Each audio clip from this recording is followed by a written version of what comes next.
driving home is fairly decent. Okay. But there are a couple of holes where I might lose you guys. Okay. If that happens, I may be gone for like 5 minutes. Should be done. Okay. All right. Well, we just started. So that's a great note to begin on. So the last time we were together, you guys escorting Book or being Book yourself. You guys being Book. Yeah, you're being Book. You guys made your way to the city of Waterdeep, and upon arrival, burp. You guys, your quarry, you're transporting the goods that we are transporting. The answer to that question is yes, by the way. Okay. The goods that you guys were transporting were stolen by unknown assailants, and you were saved by a guy that you were now trying to help find his friend, Floon Blagmaar, who was last seen in this rickety old warehouse that you are now in. And he looked like a man. A little bit. And now Jeralf has a bunch of he has like 2 Kenku in his face. So I need all of you guys to roll initiative. I roll initiative. I will be rolling for Josh because he's currently in a car. I'm pulling dice as we speak. All good. See, I got 4 6s, percentiles, 8s, 20s. So roll a D percentile for your initiative. Don't do that. Roll them Jermog numbers now. I rolled a 47%.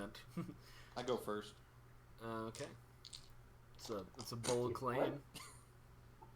I'm cleric, are we just so I accepting probably don't go first. I wonder if this boat's still in the middle of the road over here. Okay, so I rolled an 85 All right, cool. So Book goes first. on the percentile. Are we seriously rolling percentile? No, dumbass. Okay. I rolled a 22. I got a 13. Okay. And Jeralf, what did you get? Jeralf, my dude. I'm not used to these numbers. What did Jeralf get? He got a 21. Yeah, he did. So, Book, what do you get? I missed the... What? It was a 22. It was a 22. Okay, cool. I just noticed that my only writing implement is out of lead, so that's fucking fantastic timing. Well, I'm pretty sure it was out of lead before you started using it. Oh, kiss my ass. This is why I Because always they write don't put lead pen. in pencils anymore. Well, I would use a pin, Josh, but I don't know where the nearest pin is. So we're just gonna do this. If you go to Penn Island, I'm sure you can find it. Ah, you're Yeah, so it's right. probably not. It's probably not wrong. Maybe you should just go collect the state pin. I heard if you write Penn Island by hand, you can always find a pen. All If right. you stare, if you go to a mirror and in the middle of the night, like in your bathroom, and say Penn Island, Penn Island, Penn Island, with the lights off, pens show up. Isaac, do you want to join the Penn Island Club? Yeah. Wait, so are you? this is how it works. I'm pin 13, and Mark is pin 14. So you have to write pin 15 on your own. All right. Okay. That's how you join the club. Oh, where's So- my pen? Tyler, what you're telling me is that you do not have a pen pal, and by pen pal I mean a pal that is in fact a pin. Well, I do have a pen pal, but that's not important. Anyway, I actually so, think my closest pen is in my car, so I'll do it later. I'll join your club later. I'll tell you where my Anyway. closest pin is. oh my fucking god. Okay. So anyway, the top of the turn order is Mr. Book. You see 2 Kenku swarming on Jeralf's poor head, just kind of like pecking at him and like waving their daggers threateningly. And you do remember there were 2 other Kenku that are currently unaccounted for. That's a lot of a Kenku. So how many Kenku can we see again? You can see 2 of them that are currently pecking Jeralf to death. Is it Kenku or Kenkus? Kenku. King Multi- Kai? King no, Kai. King no, Kai. multiple, King Cops. multiple Kenku. Fuck off. Kenku! Kinkis? They're Kenku. I will turn this module around. Book, what do I'm you just do? trying to make sure that we're doing this right. I just want to make sure that we're using the correct terms here. Very important. They to are known as multiple my, Kenku. my gaming Yeah, experience. I want to be politically correct. I don't Multiple know. you don't want to Kenku. mislabel the I will Kenku. fucking kick all of you out of this Discord and play the game by myself. What For do my- you do? For my Hey, can turn, you I can you asked at least link the stream so that we can watch it? Because I think that'd be cool. I can't watch it. I'm in the car. For my turn, I asked the Kenku what their preferred pronoun is, just to clarify. They respond, "The Xanathar sends its regards." That's a long pronoun. Anyway, so I'm gonna cast sleep. Okay, so that is going to be Why? Stop it! that is going to be centered. Again. God damn it. That is going to be centered around Jeralf. As long as you know Just that. piss, dude. Let me You're roll also my not quick. 5d8 here. Wait, I can't remember. Does sleep go from lowest HP to highest, or highest Lowest to lowest? HP to highest. Okay, I was about to say, if it's highest to lowest, we done fucked. I thought I'll be it. real honest with you. I don't have that much HP, so I was gonna say, isn't I thought it goes like in the order that you choose. No. No. It starts with the creature with the lowest HP and then goes Ah, up. so it does. So it does. So the Kenku I go to know my Depending sleep on first. how spells. Get out of here. I would say depending on how squishy these Kenku are, it could still be me. 11, 17, 23, 26. 26. Okay, the two Kenku attacking Jeralf fall asleep mid fight. Josh, by the way, what did Jeralf say anything whenever the Kenku attacked him? He said, "Why'd it have to be Kenku? Got it. I hate Kenku." So Jeralf, it is your turn. There are two sleeping Kenku in front of you. It's,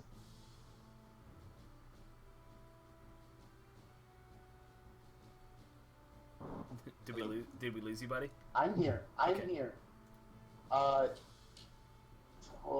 need you to do me a favor, All right. Tyler. All right. I need you to check my character sheet and see if I have rope. If you have rogue. Rope. Rope. Oh shit! I didn't write down your items. Oh fuck. Dungeon. It should be in like the dungeoneer stuff. Let me double Pretty check. much all those kits have rope. I feel like. You'd be surprised how few of them have rope. I feel like the rogue ones do because I've always had rope. Yeah, you have 50 feet of hempen rope. Okay, I just want to take it and wrap it around them a couple times and tie it off, and then drag them out of the closet. Okay. Yeah, you're able to wrap up the two Kenku and while they're still sleeping, and yeah, you drag them out into the main room. Let's see here. Man, you have a lot of shit. Yeah, the engineer or the pack like came with everything basically. Yeah, and you also speak 5 languages. Holy shit. Yeah, it's the background that I chose. Yeah, we're gonna talk about that because I feel like that's something you might want to keep secret. Well, yeah. As you just tell us, you have 5 languages. Keep that a secret. I'm kidding. But I don't anyway, know what languages I speak? I could read them off. No, please don't. Okay. So anyway, with that being done, from behind you, Initiative, yay! well, behind you, Rush, you hear the sound of Jeralf's voice, but from behind you instead of the Jeralf that is very clearly in front of you say, "Why'd it have to be Kenku?" As one of them squawks and throws its dagger at, or like I say throw, stabs at you with the dagger and misses horribly. Hey. And then the next one is going to attack Book. Let me see. their I stats use real my quick. reaction To do what? to React. Yeah, level Yeah, 2, man. what are you doing?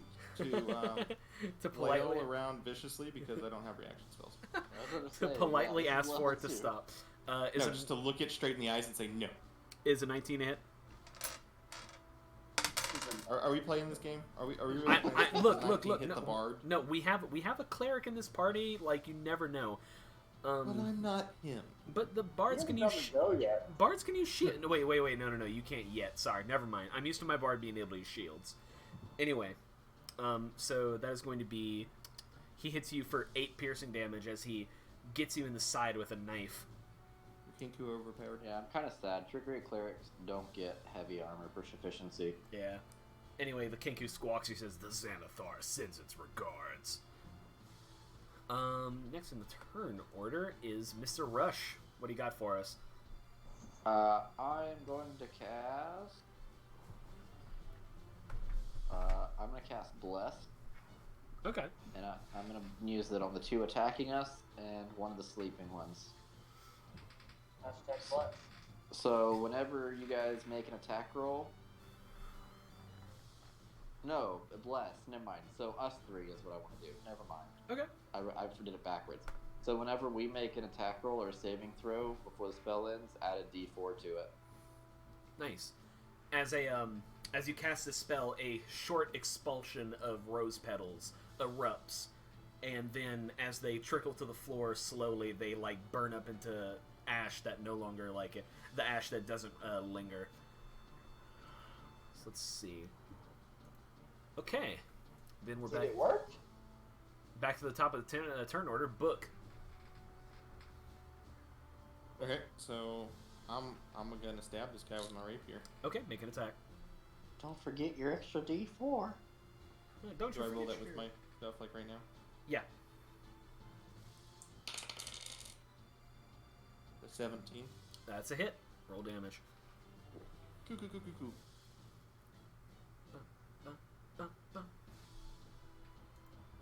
And I don't add damage to, or I don't add the 4 to the damage, right? Correct. Yeah. It's just to hit and save. That would be 10 damage. fucking awesome. 10 damage. Yeah. Alright. I rolled max. Okay, yeah. You get the Kenku really good across his feathery little chest, and like a burst of feather gets about, and you hear him squawking in pain. Jeralf. I'm gonna stand up from where I'm at, because I assume that I'm kind of like crouched down next to the Kenku. Yeah. And I'm just gonna pull out my rapier and point it at the 2 that are tied up, and look at them and say, now, if you would like your friends to survive this little expedition, then I recommend that you stop attacking us now. Make an intimidate check. Well, I will make an intimidate check for you. Would you like to make an intimidate check?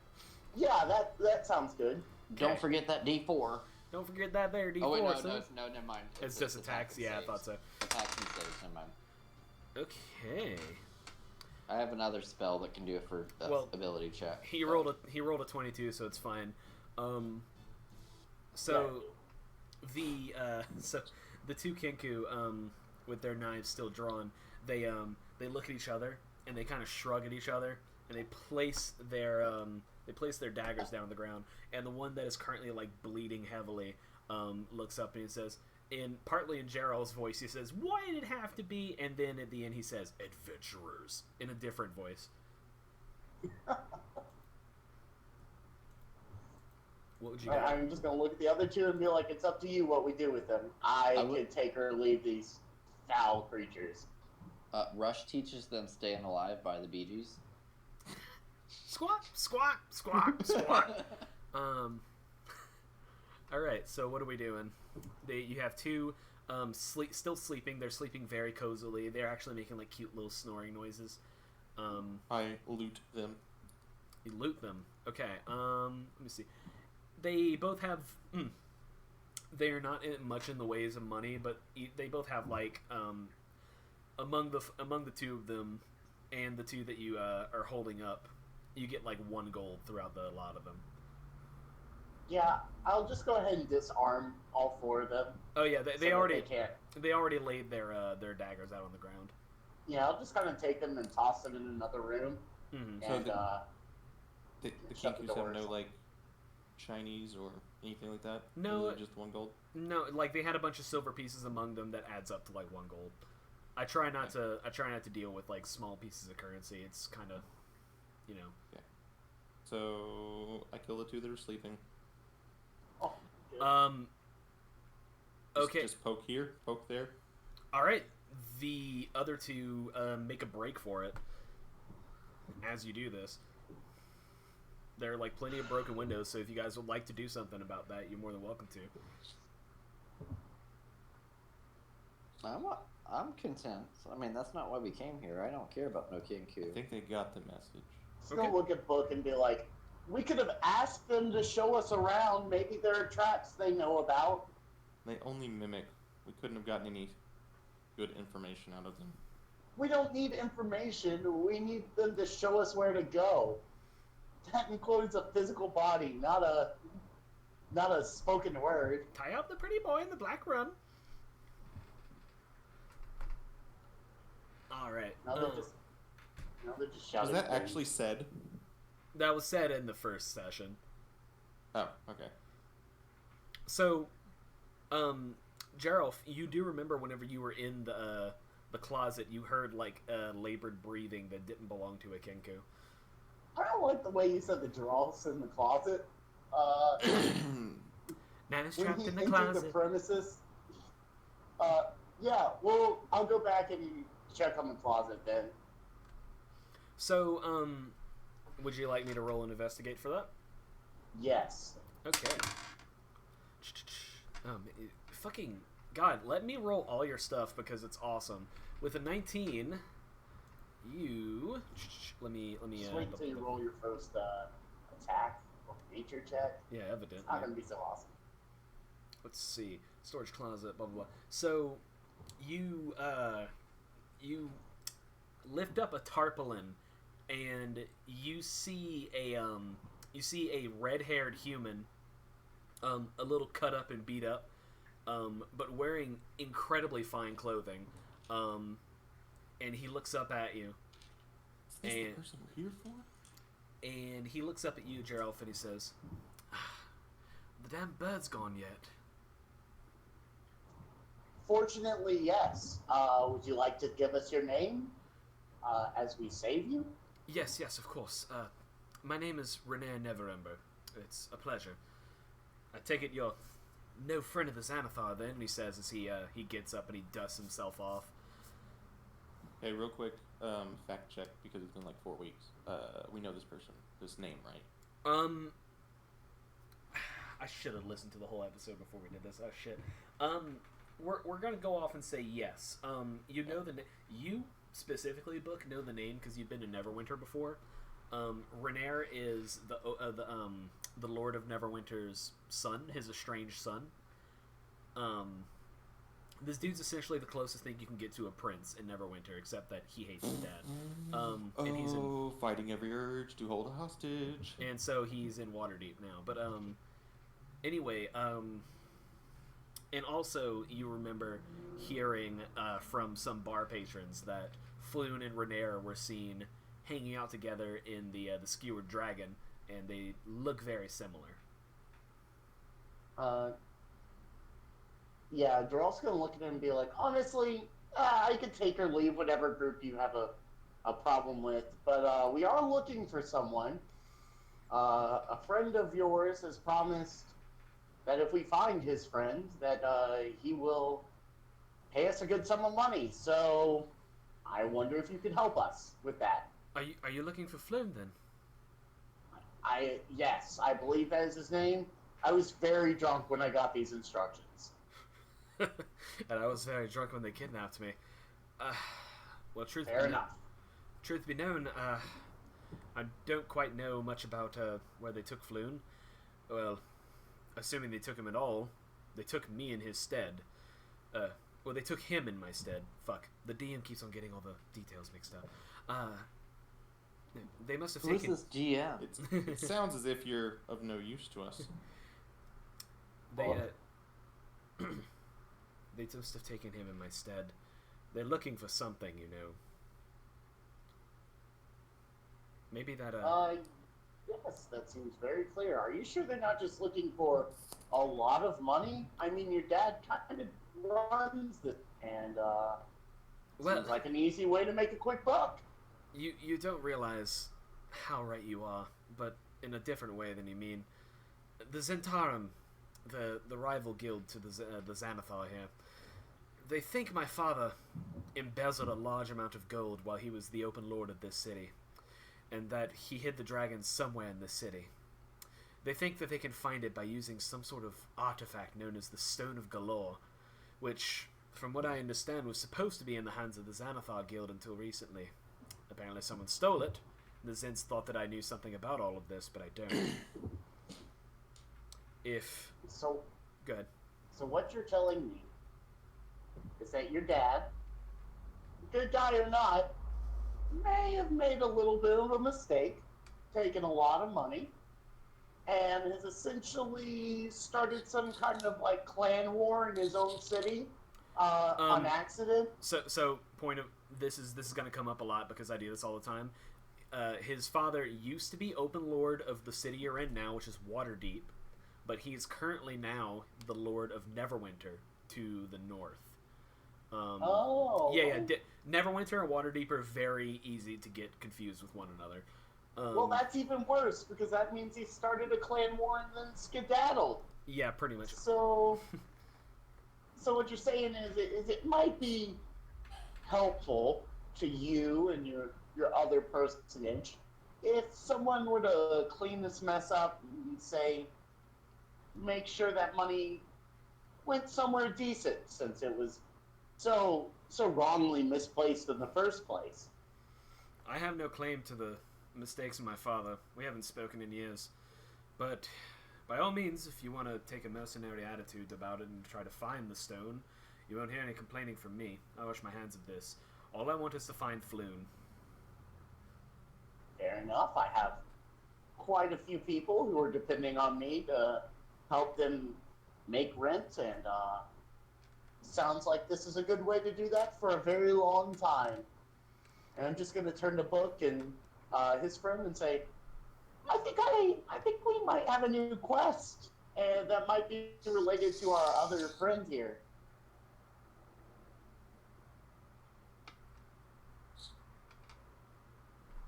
So, Book, you can make me just a flat intelligence roll. Oh, that fell off the table. Just flat, no add, or do you want me to add my intelligence? Add your intelligence. Okay, that's a 21. Okay. The bodies, the people that, so whenever the caravan that you were leading into the city was attacked, that first day, there were 3 separate, distinct groups of people. The people in the Hosh-Posh armor that you later identified as Zentarum agents, the people in the all-black armor, which you the all-black was the Zentarum, the Mishmash leather armor, the Xanathar Guild, and some dark elves that you have not seen again.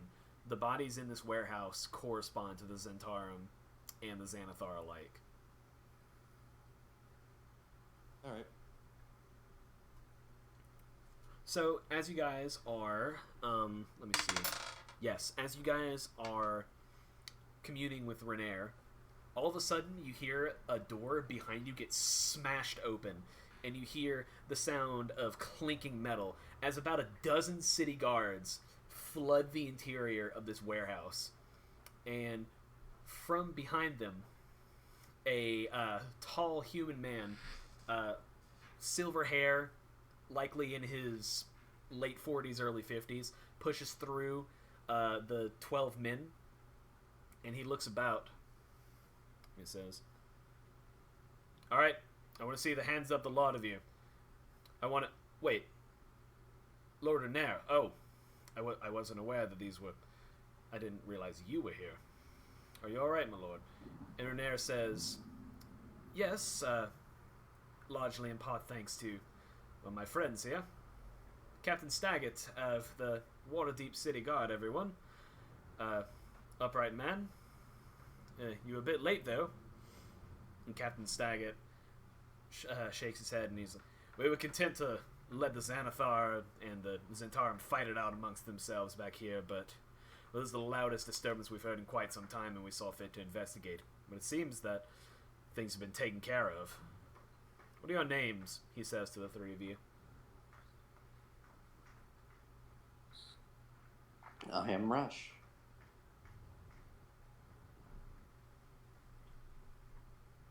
Jeralf, Book. Yeah, Jeralf, it's a pleasure to meet you. I am Jeralf. simply out looking for a friend.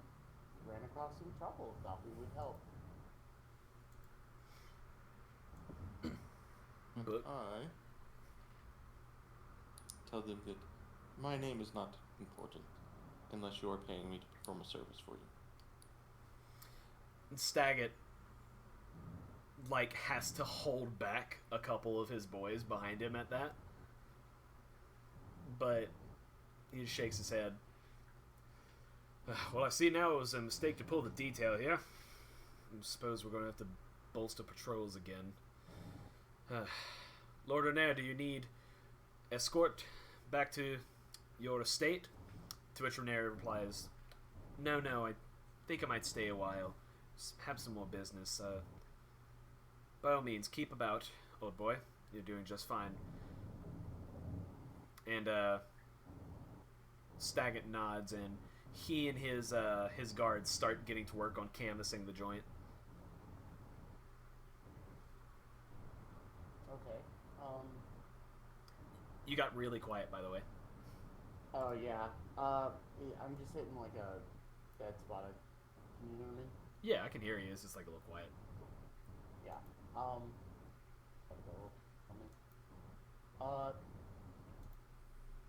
Jeralf is just gonna look at it and be like, "Is there any way we could help? Anything that you need us to do?" And look at Renair and be like, "Somebody to help you back to your place, or maybe you could help us with our with finding your friend." I was actually going to suggest that, yes. The one thing that I heard the Kenku say on repeat multiple times was to follow... Emphasize heavily and mention Kenku. They said something about follow the yellow signs in the sewers. It's about the best lead we have. If Floon was taken in mistake for me, it would be likely that they would have been taken to the hideout of whoever hired these Kenku. Perhaps we can find him there. Please, I don't think I can do this alone. Fair enough. After what I've seen, I don't think you can either. So, yes, I believe it's in our best for us to help you. Very well. Do you guys want to check anything else out in the warehouse? I'm so freaking dumb. What's wrong? Bards aren't a prepared list class, are they? No. No, they just know them and they just have to choose which one they're going to use. Yeah, pretty much. Son of a bitch. I've been avoiding spells because I didn't have them on my prepared list. Yeah, no, you pretty much get to choose whatever the fuck you want, I think. Yes, you can stop casting sleep now. Yeah, thank Hey, you. no, sleep is fucking incredible at low levels. I would keep that. Until you start casting it on your teammates. Mm. Yeah, it does something. Alright. So, nothing left in the warehouse that you guys want to take a look at? Did we ever go upstairs? You did not. Let's go upstairs. Rush goes upstairs. Alright. We should book it. Oh, boo. So the guards are still canvassing the bottom level of the joint as you walk up into, so the, open second level, you're seeing it's a second floor, but it's kind of like an interior balcony that looks down on the first floor. Does that make sense? Yep. Okay. Yeah, so it's stacked with a bunch of crates, and a lot of junk lying all over the place. Bolts of cloth that have been eaten by moths. You see bottles of spilled olive oil and a bunch of wooden soled sandals that were all the rage last summer, but they're very much out of fashion now. Within here, you see a door to the west. I'm sorry, to the north. And the balcony extends all the way to the long end of the building on the south, but there are no doors in that way.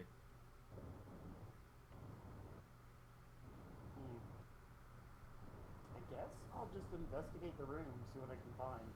Alright, so you open up the door to the north, and as soon as you do, you hear the sound of a bunch of rats skittering about. And I'm gonna have you make a dexterity check. Okay. And you succeed. As you open the door, you notice like a slight bit of resistance up in the top of it, which like is kind of like strange for just like how the door opens.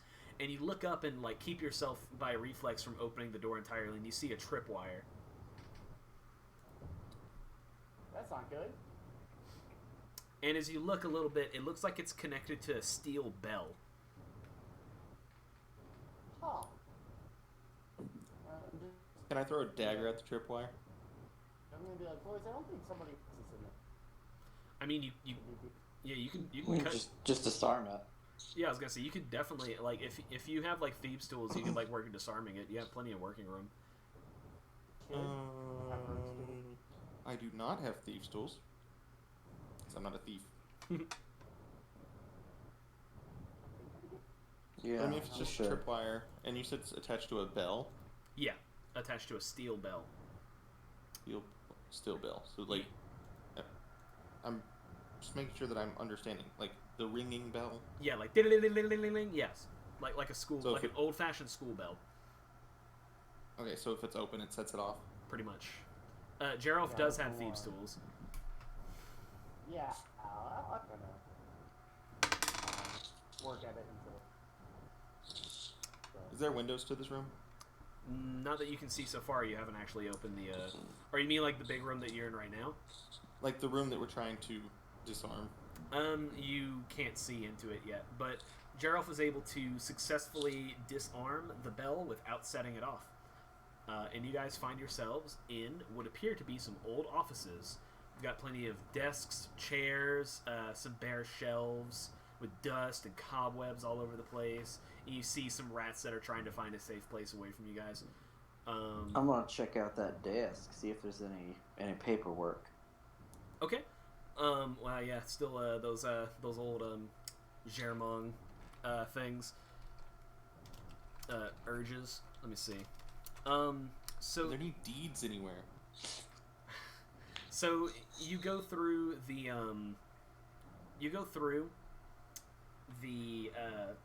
desk, and a lot of the paper is very old. So you open one shelf, and it's like mostly completely eroded away documents. Then the second shelf, you find a ton of shipping manifests that are all dated like about 40 years ago. And then in the third and bottom shelf, you find a actually pristine, looks like a large origami crane. And it looks like it has like some magic runes written on it. Take the shipping manifest. I'm gonna hold on to that crane because I'm afraid of what runes do. Alright, the crane is about the size of your palm, and whenever you put it in somewhere, you notice that it doesn't crumple very like easily. It's like remarkably sturdy paper. Okay, I'm just gonna put it in my bag. Okay. Anyone can make an Arcana check on that. All right, you talked me into it. Yeah, that's chief. Well, it might not be, What did you get? Jack of all trades.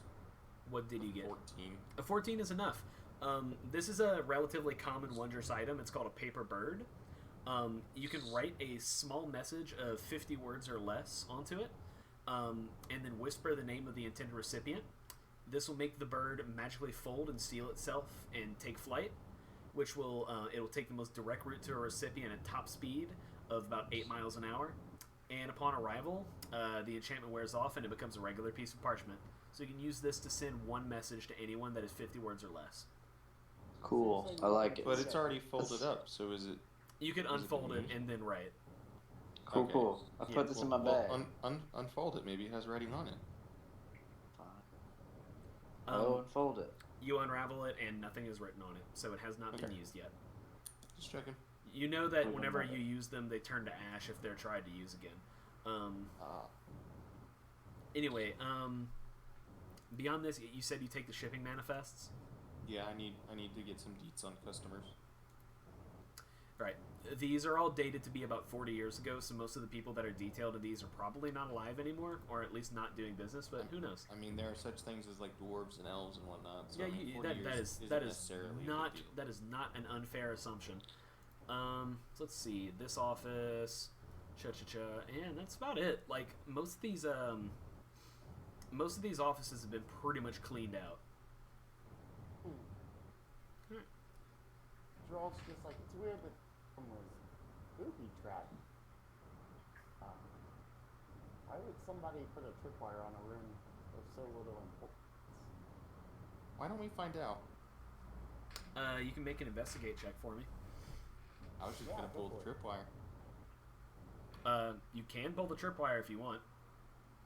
I'm gonna pull the tripwire. All right, the bell starts ringing impossibly loudly. You start to hear the guards at the bottom of the first floor start to complain. Why would you do that? Look around.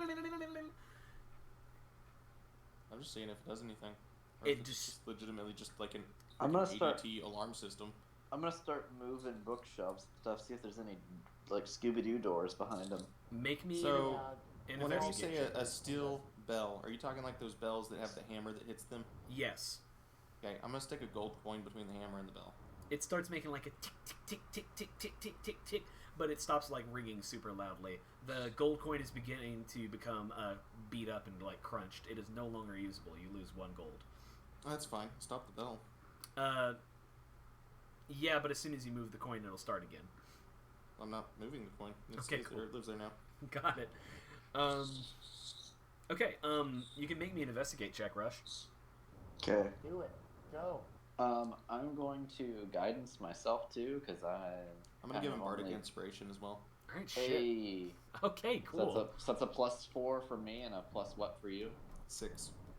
A D6. Or it's a 1d6. Right. I I was know. about Yeah, to that's say. what I'm saying. It's yeah, no, because it's a D4 and a D6, and then my D20 and a +1. Because I was like, I'm okay at investigation, but not really. So that's 21. Okay. You move a couple bookshelves and everything, and you don't find anything that is like a door. But whenever you move like a second bookshelf, you see like a piece of wood that is like kind of oddly sticking out. So you push it forward on instinct, and it actually fits right back in and pushes down on something. Over to the corner office, because there's like 4 office rooms. The corner office, you hear the sound of something flipping open, and as you look inside, you see a section of the floor has opened up to reveal a trapdoor to a lower room. Hey guys, I found a secret room. Sweet. Let's check it out. So you By guys, the way, what's just up? for future reference, my bardic inspiration is not musical based. That's fine. I just give very good pep talks. That's totally fine. He gives Actually, dad, no, he gives, it's he like gives a- dad it's- advice. It's like a coach. I just freaking insult you until you do it right. Loser! You're a loser! You feeling sorry for yourself, you big baby? Well, you should, because you are dirt! Baby want a bottle? Baby want a dirt bottle? Meows really loud. Terrible. Take a lap. God, no, my bard was poetry based. It's all good. Anyway, so yeah, you guys take the ladder downwards and you arrive in a kind of a small room that is holding 2 well-maintained wooden crates. I have a crowbar. All right. Yeah, you bust open one of these crates, and the first one contains 4, very high quality wood frame paintings. They're all wrapped in leather. They appear to depict 4 cities: 1 Luskan, 1 Neverwinter, 1 Silvery Moon, and 1 Baldur's Gate. It is an older painting because it appears to still have the original ducal palace before Ragnar repaired it. Okay, just basic instinct here. Are the guards gonna let me take these paintings? Yeah, no, we're not getting out of these. We should Yeah, probably report this. Probably not. Book, What's Shut your what's in mouth. the other Shut one? your though? shut your mouth. What's book, in the other one? Listen, you. listen. Book, you also you've appraised enough stuff to know that these paintings would probably be worth about 75 gold apiece. Okay. Um, So, you two Shut your mouth. I lost my entire cart. I have bills to pay. The second crate. Go ahead. So it's marked with another caravan company. These are two. The first one was marked with a stamp of the Waterdeep docks. The second crate is marked with a high road caravan stamp. Whenever you open it, it contains about 15 10-pound silver trade bars. They're black from corrosion, but they're still probably worth some money. You wager they'd be worth about 50 gold apiece. Okay, what was it? Say that again, sorry. I heard the 50 gold, but like it didn't register what we were talking about. You found 10. So it's fine. You found about 10 corroded silver trade bars. They're black from corrosion, but they're still worth about 50 gold apiece. So you're looking at at about heavy haul that I gotta figure out how to get out of here. 800 gold pieces total. I know, man. I have an idea. I happen to be pretty good at playing some tricks. Oh god. Let's see if you can fool 13 guards. So, eventually they're going to be leaving this building. Eventually. And this was a pretty well concealed trapdoor. So, I'm just going to go ahead and say it. I can kind of do this thing where I can create an illusion, like a duplicate of me illusion. So if they see all of us exit the building, they have no reason to suspect that I'm still here. So we just kind of wait them out and I can walk right out. Yes, but if you get caught, screwed. Now, I mean, we need an do have exit plan. another I'm not. option. Here's the thing. If he gets caught, he's screwed. Yeah, no, I'm not saying like I can get it out of this building. We still need an exit plan once I get it out of the building. Okay, so here's the thing. We need to ditch the frames. For one thing. I mean, assuming that this is, like ye olden time framings. Yeah, it's you could take them from the frames, and roll them up. They're about like 4 to 5 feet long a piece, so they'd be pretty hard to conceal in a bag. Like you could roll them up, but it would be like not trying to conceal them in a bag. Are there rugs anywhere? Rugs? Like no, it's a pretty barren room. No, not like in this room, like in any of the offices. No, they're like just wood flooring. Okay. Are there any sort of barrels or blueprints or anything like that? No, most of the shipping was done in crates in this building. It seems like they dealt in how do I say, a lot of like crafting materials in this warehouse whenever it was still operational. Barrels would be more along the lines of like food and drink, and that stuff usually sticks a little bit closer to the actual docks themselves. So, Rush, the only Yes. illusion you can make, an illusion itself? I can make other illusions, but I can make a perfect duplicate of myself. I think it would be easier just to mask the trap door so that even if they find it, quote unquote, and find the switch, it just pops up with nothing. Yeah, but that still doesn't help us to get out. What does everybody have in their inventory?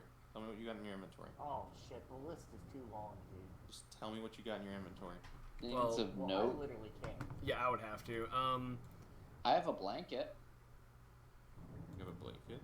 Jeralf I do have a has blanket. a belt pouch, a rapier, a short bow, a quiver, a burglar's pack, leather armor, 2 daggers, 1 thieves' tools, 1 common clothes, 100 ball bearings, 1 piece of string, 2 flasks of oil, 1 backpack, 5 candles, 1 crowbar, 1 hammer, 5 batons, 1 hooded lantern, 5 rations, 1 tinderbox, 1 water skin, and 10 feet of hempen rope. Yeah, my blanket's Also, probably my about the legs only are thing about that... to break. Yeah, because all I have is... Yeah, the blanket would be the only, like, semi-useful thing from what you've said. The rest of it's, like, writing shit, paper, and clothes. The only problem is your blanket's folded up. It's not rolled up. And if you came in without a blanket rolled up and then left with a blanket rolled up, I like to think of my backpack as a hiking backpack. My blanket's like You my said they were sleeping 4 bag. feet long, didn't you? 4 by what? How big were they? What are the size of the other things? They're little bars, right? Like little bars of silver. They're 10-pound bars. So like yeah, each of them is 10 pounds apiece. They're pretty freaking heavy. But theoretically, we could at least get out. Worst case scenario, we can get out with at least 3 or 4 of those. I would, and this is me not knowing how big actual trade bars are, but I would say that each of them is about the width, about the length of a Pringles can laid sideways. That's fairly accurate, maybe a little shorter. Okay, so yeah, I would say that they might clink if you're not careful, but each of you could probably get about 2 of them out of here. So, worst case scenario, we could make off with that and still make some profit. 300 gold pieces market price. You'd probably get a little bit less from selling, but yes. I mean, I'm sure Book has a fence. Book does No, probably. okay. Book definitely. Actually, you could probably fence these off to Ishtred pretty well. I'm reading stuff to see what the fuck. I mean, like I said, I want to make a pretty penny. So I mean, if we can get everything, great. But if not, like we could at least cut our losses and make something. Yeah, I'd let you guys sneak out of here with like 2 of them apiece. Yeah, let's start with what we can carry, nail the boxes back shut, and at least attempt Rush's plan. Here's what I want to do. I want to go ahead and get the paintings out of the frames. Okay. Like, I'm assuming that's not going to lose their value because they're still going to be in the okay. appropriate condition. Because as far as I know, they're not on they're not on stretched canvases or anything. They're framed. So you could probably take them out, roll them up. Roll them up. Yes, I would let you do that. I want to roll them up. Okay. I want to nail the box shut. Okay. Okay. Without the rolled up canvases in it. All right. And I want to find a place to store the canvases nearby. Okay, you're in like a hidden room. Well, yeah, but if they find the room and they open the crate, they're like, oh, there's nothing here. Their immediate thought is just, we didn't find anything. So I'm looking for a different location. Okay. I mean, you can do that. Okay. Maybe back. I don't know how this is. I don't know how good of a plan that is. I understand the idea of like hiding things in plain sight, but hiding valuable treasure in a room full of trash doesn't sound like a great idea. There I think were it sounds like a very wonderful idea. Are there trash cans? in the room that you guys came from, the overarching balcony, there were a ton of old crates that were full of just junk. Give me your blanket. Okay, I give him my blanket. Is the blanket big enough for me to like wrap them in it? It's a 4 by what? It's like a 4 feet long blanket. Probably. You could do it, but they would be poking out of the top and the bottom. Okay, so here's what I'm gonna do. I'm gonna make it to where they poke out of just one end, and then I'm gonna wrap my hood around it. All right, you've concealed them in a blanket. It's a really weird looking setup, and like it almost looks like you're smuggling drugs, like just a large shipment of drugs in this blanket. That's fine. What is the junkiest looking pile that people are not gonna mess with? I don't even care if it's like legitimate, waste. So, are you going back out of the hidden room? Yeah. Okay, I'm so not gonna be like how carrying he these said with me. that. I'm gonna go look at the stuff first. I don't roll like how he me said that. roll me a stealth check. Yeah. And remember, I have Skulker. That's fine. What does that do again? Skulker. Yeah. Skulker says that I can try to hide when I am lightly obscured from the creature from which I'm hiding. Okay. And when I'm hiding from no, that's just for like if I mess a range attack. I'm fairly good at.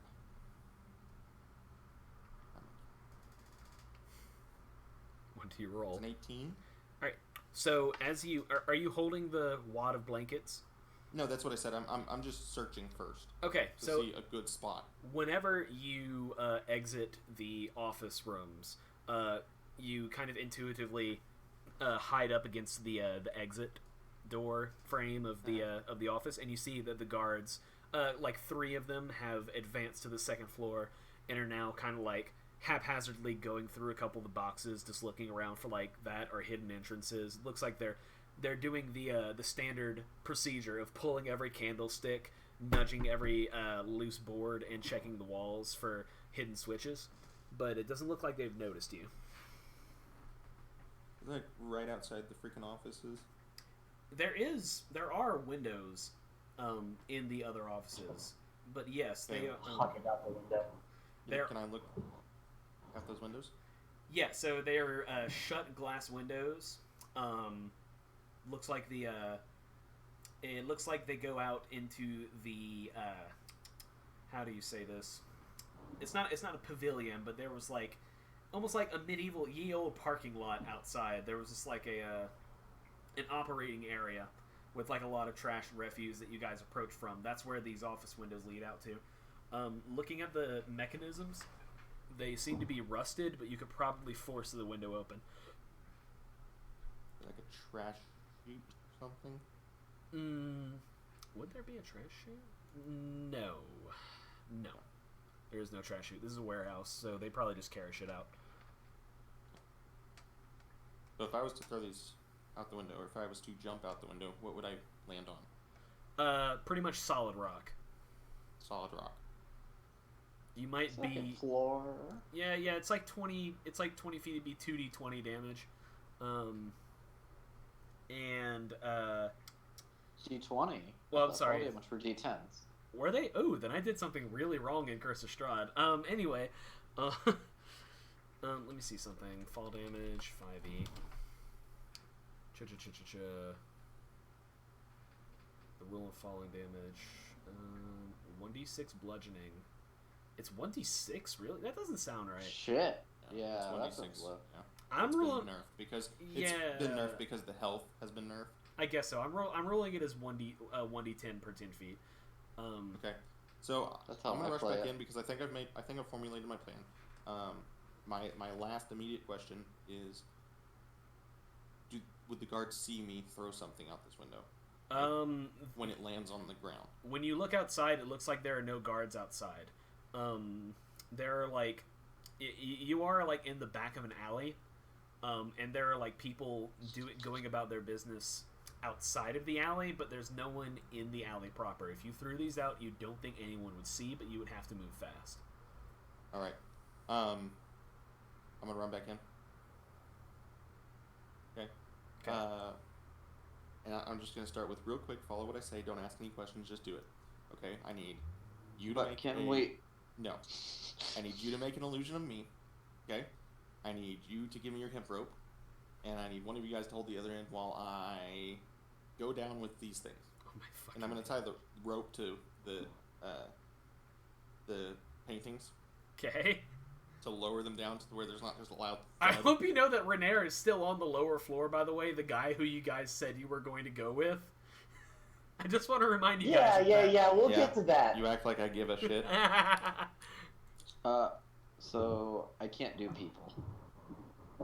Yeah, he can only do himself. He's talking about Invoke Duplicity, which is the Trickster Cleric feature. He can only replicate himself perfectly. Watch me do me. Watch me do me.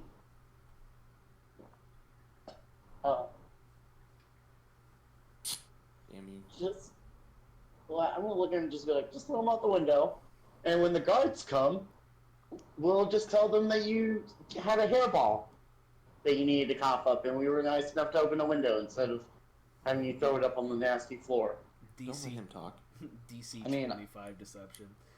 I mean, I can jump out the window with it That's and what I'm then thinking. create an illusion of myself. My problem is Book as a character does not trust anybody. That's fair. I mean, it's a trickster cleric, so Especially when money's involved. All right. It's a very naive I mean, trickster I'm just cleric. going. You told me that, and I'm going with my plan. Just tie it, throw it out the window. and I'm going down with it. All right. Make a strength check to pry the door open because the latch is like rusted. I have a crowbar. It's tiny. It's like a tiny little latch. I'm just gonna look at them and be Oh, like, somebody strength. I'll Please. see what I can do about distracting the guards very quickly. I love this. I I like that this is the whole and session. I'm just gonna go to the hallway or station when the guards are out there, and try to keep them busy while they do it. Okay, so what skill do you want to apply to keeping them busy, as you say? Now, I think my persuade is pretty good. Yes, it is. You have proficiency in it. Okay. I think I'm gonna persuade them to look down the hallway that I think I saw something like a board or something that they missed, and that I wanted to check it out real quick, and I thought I would take them with. So, like the long end of the. Yeah, just take Okay. them and be like, hey, I think I saw something down there. Would you come check it out with me real quick? I wanna make sure that we cover everything. All right. Let me see here. All right. Yeah. So you succeed.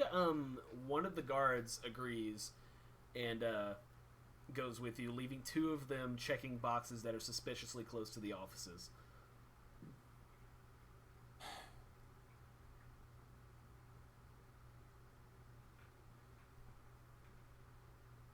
We're gonna lose them. All right. Uh, I need help with this window. All right, Rush will run up and try to pry open the window. Okay. Just roll me a strength I will check. assist. Roll me a Ooh, an strength check. assist. Yeah, strength check at advantage. That is a 16. Yeah, you're able to break through the rust and get it open. It makes like a whoosh noise, but like not super loud. And you're able to open up the window. And why he does that, Rush runs back down into that room, and he grabs one of the trade bars, wraps it up so it doesn't clink against the other one, and then grabs another one and puts two in like the wrapped up one and the non-wrapped up next to each other in his bag. To be truthful, I thought you guys already did that to a piece. Okay. Yeah. Yeah. That's what I Okay. thought. Then. Yeah, so you guys have that. Okay. But yeah. Breaking rules, throwing caution to the wind, chunk them out the window, forget about the rope. And Rush is gonna close the door, like the hidden room at this point. All right. The wood actually like very nicely melds with the floor. You also notice that there's a tiny little bit of a tripwire that seemed to have been wired up across the wall to the iron bells, the steel bells. All right, so what's gonna say? Make a dexterity attack, book, for precision purposes. For precision purposes. Yes. I'm gonna use my inspiration that I was given earlier. Okay. Yeah. Because I don't want to mess up this. That's a nat 20. All right. So you're nicely prepared. Totally not a drug blanket little thing. You give it a nice little Kobe out of the window, and it falls for accuracy. squarely into like a broken box, to where it melds with a bunch of other canvas and discarded cloth and looks almost completely disguised. Brilliant. Alright, we close that window. And I start fumbling through papers on the desk. Alright, and as you start doing this, one of the guards starts walking in, and he another one follows with him, and he's just like, anything good in here? I found this little bird. He looks it over. Magic junk. And That's about it. He rolls an Papers. investigate. That was my distraction too, so give him More disadvantage because papers. fuck that. Yeah, because he rolled a nat 20. And he sucks at investigate. All right. So yeah, Hey. yeah. So he's passing his hand across the walls, and he lifts his hand up of opening the trap door, and he continues patting the wall. Yeah, so you guys are free to leave with Renair as you desire. Maybe that's how I should play Rush. Is like he just pretends to be an idiot. He's actually like pretty spot on, but he's just like, look, I found a bird. Jeralf, kind of behind the guard's back, is just gonna kind of motion to the other two, and kind of try to voice get across the idea that he's like, I'll meet you at the gaping maw, and is gonna go downstairs and grab Renair and be like, all right, man. Before any good adventure, I always like to go get a drink. So what do you say? Let's just go knock one back, you and me. But what about Floon? He's in danger, like right now. I believe that you probably need a little bit of rest. I always think best once I'm all rested and ready to go. You've had a rough day. Let's go put our brains together over a drink and see what we already have a lead. We have the yellow signs in the sewer that you can easily find these things. Listen, Floon doesn't have a lot of time. You don't have the experience that I have to know that. You would be very surprised about the amount of experience I have. Sometimes an obvious clue just doesn't turn out to be that obvious. What kind of yellow sign are we looking for? Are we looking for caution sign? Are we looking for something left by the group? Because that doesn't sound like something a secret organization would do to me. Does it sound like something a secret organization would do to you? Leave a bunch of obvious bright yellow signs in the sewer to find? So we probably need to go figure out what that is. We can't do that here, and you've been through enough today. I say we just go, we'll grab a drink, you can see your friends so that they know you're safe, maybe send a message to your father, and then we can set out. I promise you, whatever they wanted you for, if they want him, he has plenty of time. They weren't going to kill you, they will not kill him. As for the secret organization thing, you are tragically incorrect about that. The gods don't peruse the sewers. That's just not something they do. I'm not going to go drinking while Floon is in danger. Now, if you want to go prepare, sensibly, then perhaps, but I'm not going to a bar while my friend is in danger. No.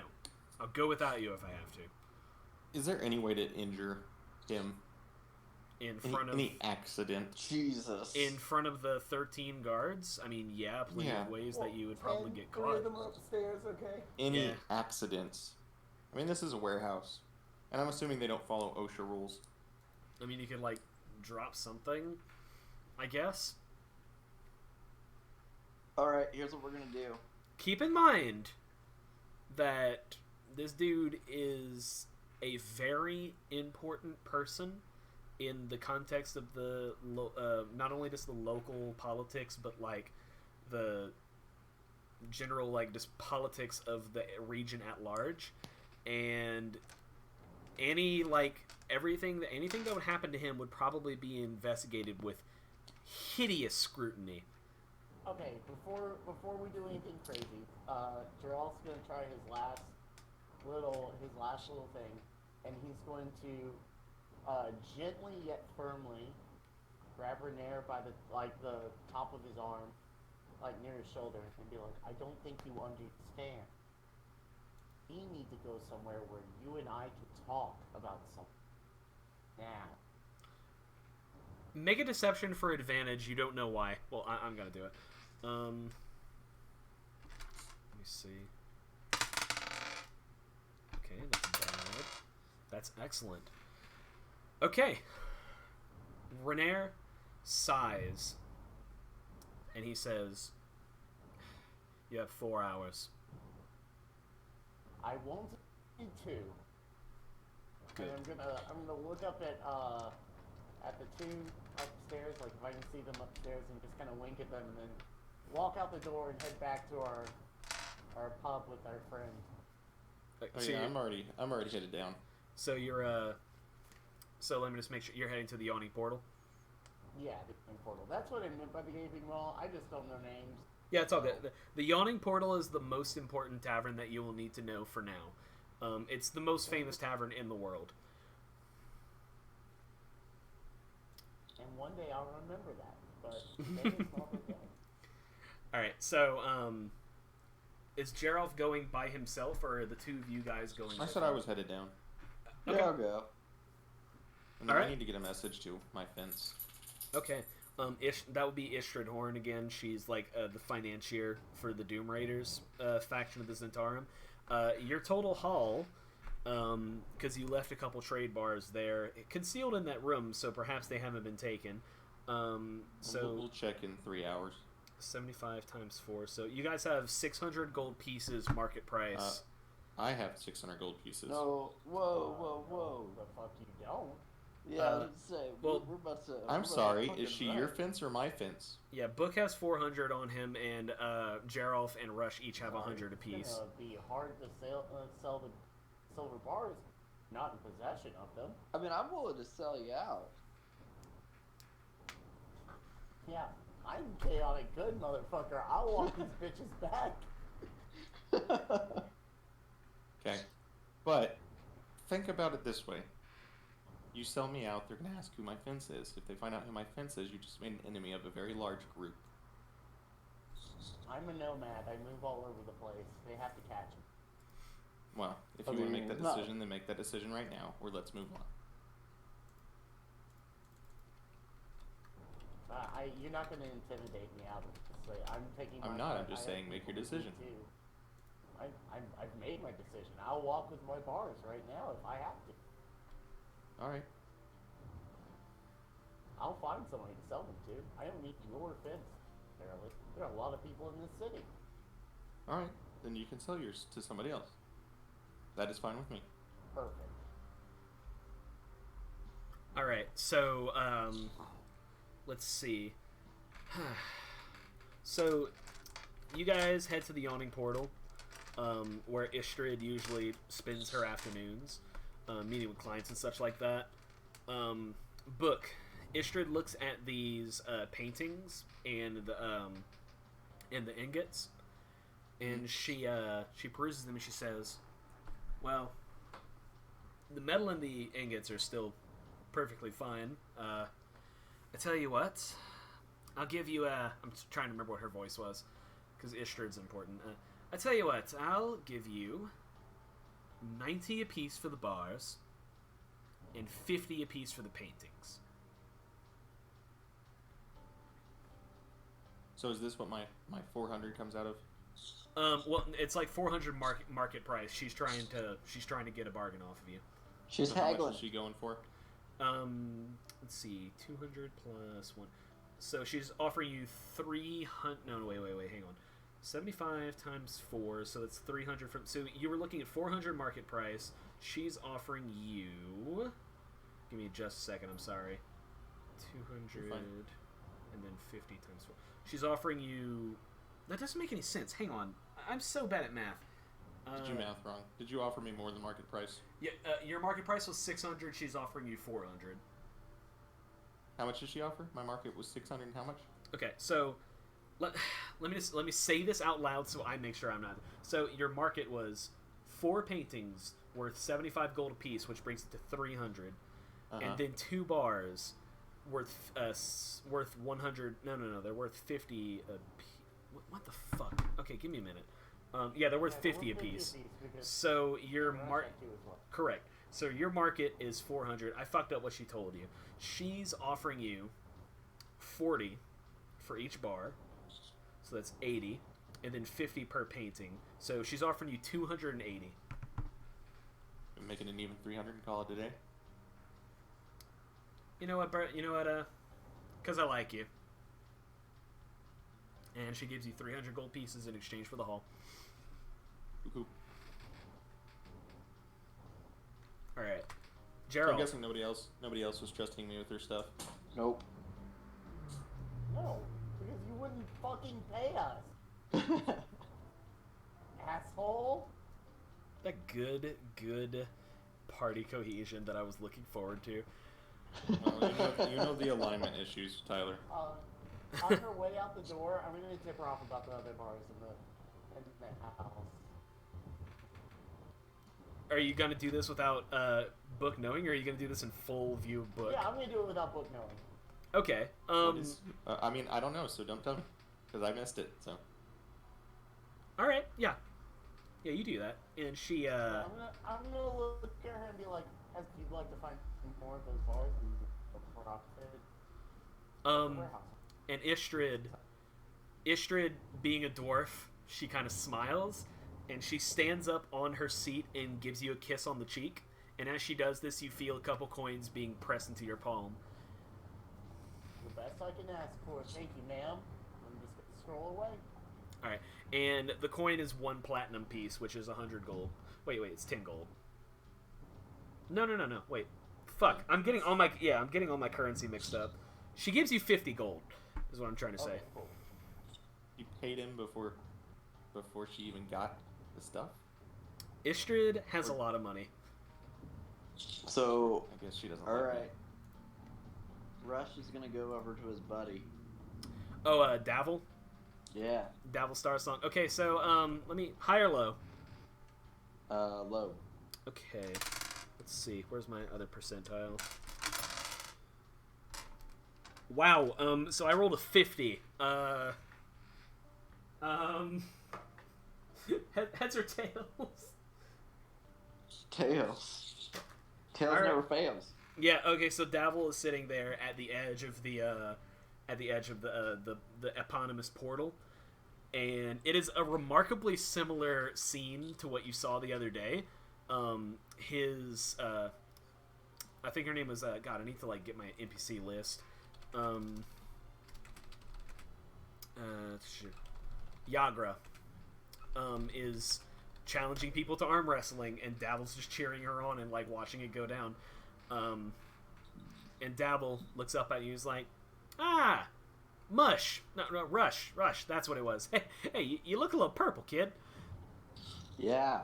It's you're only young once.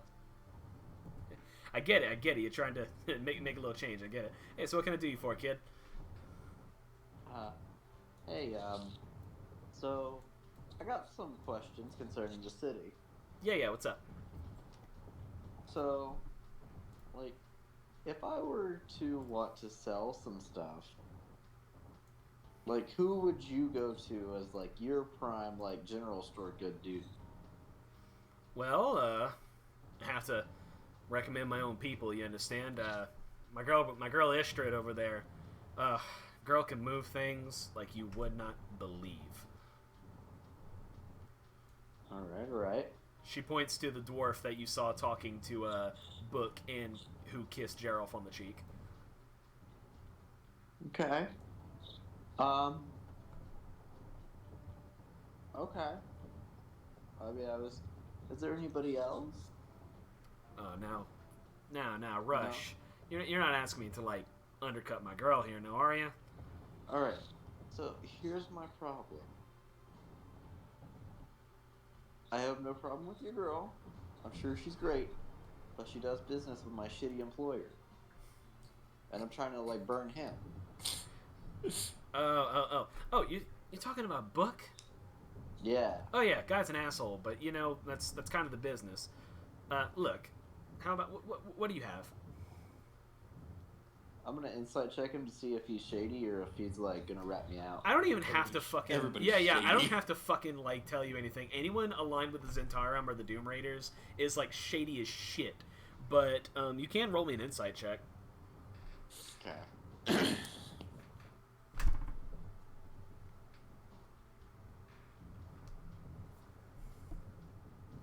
That is a 19. So as he tells you, I'll go ahead and just do the deal for you. I'll give you her usual rate of 30 apiece. How about that? And you can tell he's undercutting you. Well,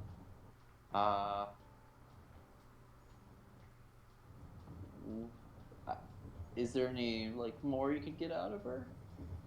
You're not asking me to put one up on old Istrid, huh?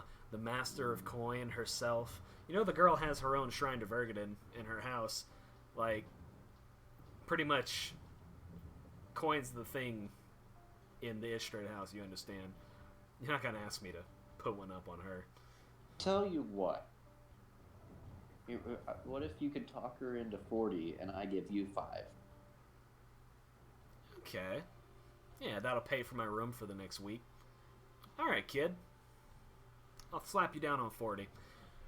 And in exchange for the 2 bars, he gives you 70 gold pieces, 35 apiece.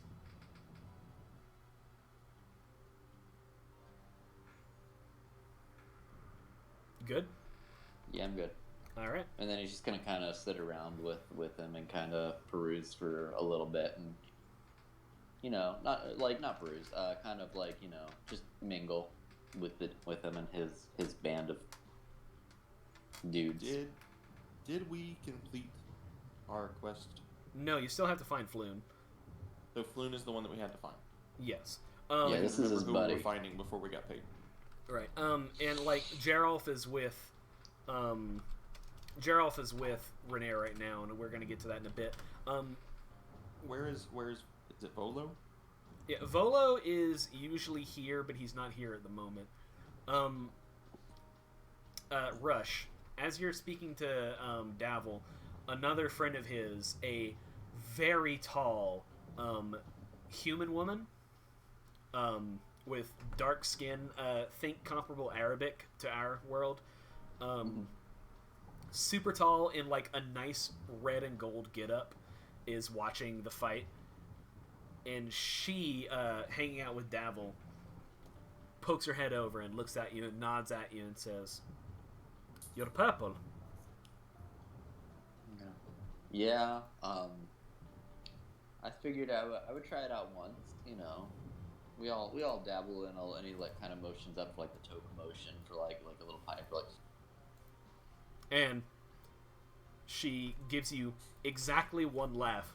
Ha! You're cute, kid. Now, sorry, I'm trying to.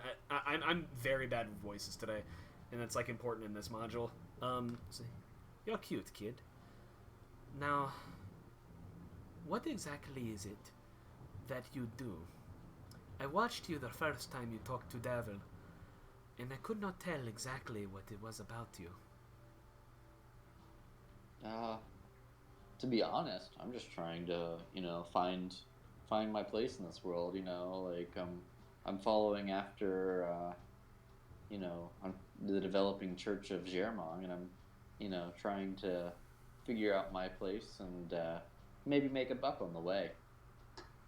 I see. Davil. And Davil looks and says, "Yeah, Tashlin, what do you need?" And she taps just above like her left boob, basically. And he looks back and taps the same region on his chest. And Davil looks over at you, says, Tashlin doesn't usually warm up to people so quickly. But, I'm kind of with her. I like you, kid. The city could really chew people up, and, sometimes you need friends. You ever, thought about belonging to something a little bit bigger than yourself? And now I know you got the whole Jermong thing going, and this is separate from that, you understand what I'm saying? Like a family outside of church, if you know what I mean. Well, to be fair, I haven't really even bonded with the Church of Jermong yet. I've kind of taken it upon myself, so I don't really have anyone. So, I feel like that would help. Especially, new to the area. It can't be. It couldn't hurt. I'll tell you what. If you do me a favor, I heard tell that, you were kind of spotting it with the Xanathar and the Zents in town. Is that right? Yeah, I suppose. So, Zentarum and us got a bit of a checkered history. There's something wrong with this city's sect. Used to be a bunch of us on the up and up as far as we go, but things have changed ever since well, since the minds of the people changed.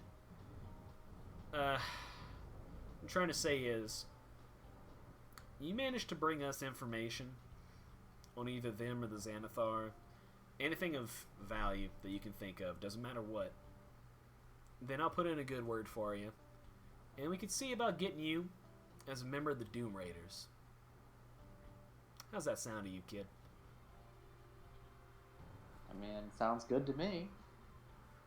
Jeralf, Yeah. so you are sitting down with Renair. I'm going to turn you back up because I have you a little bit down just because of car noises. Yeah.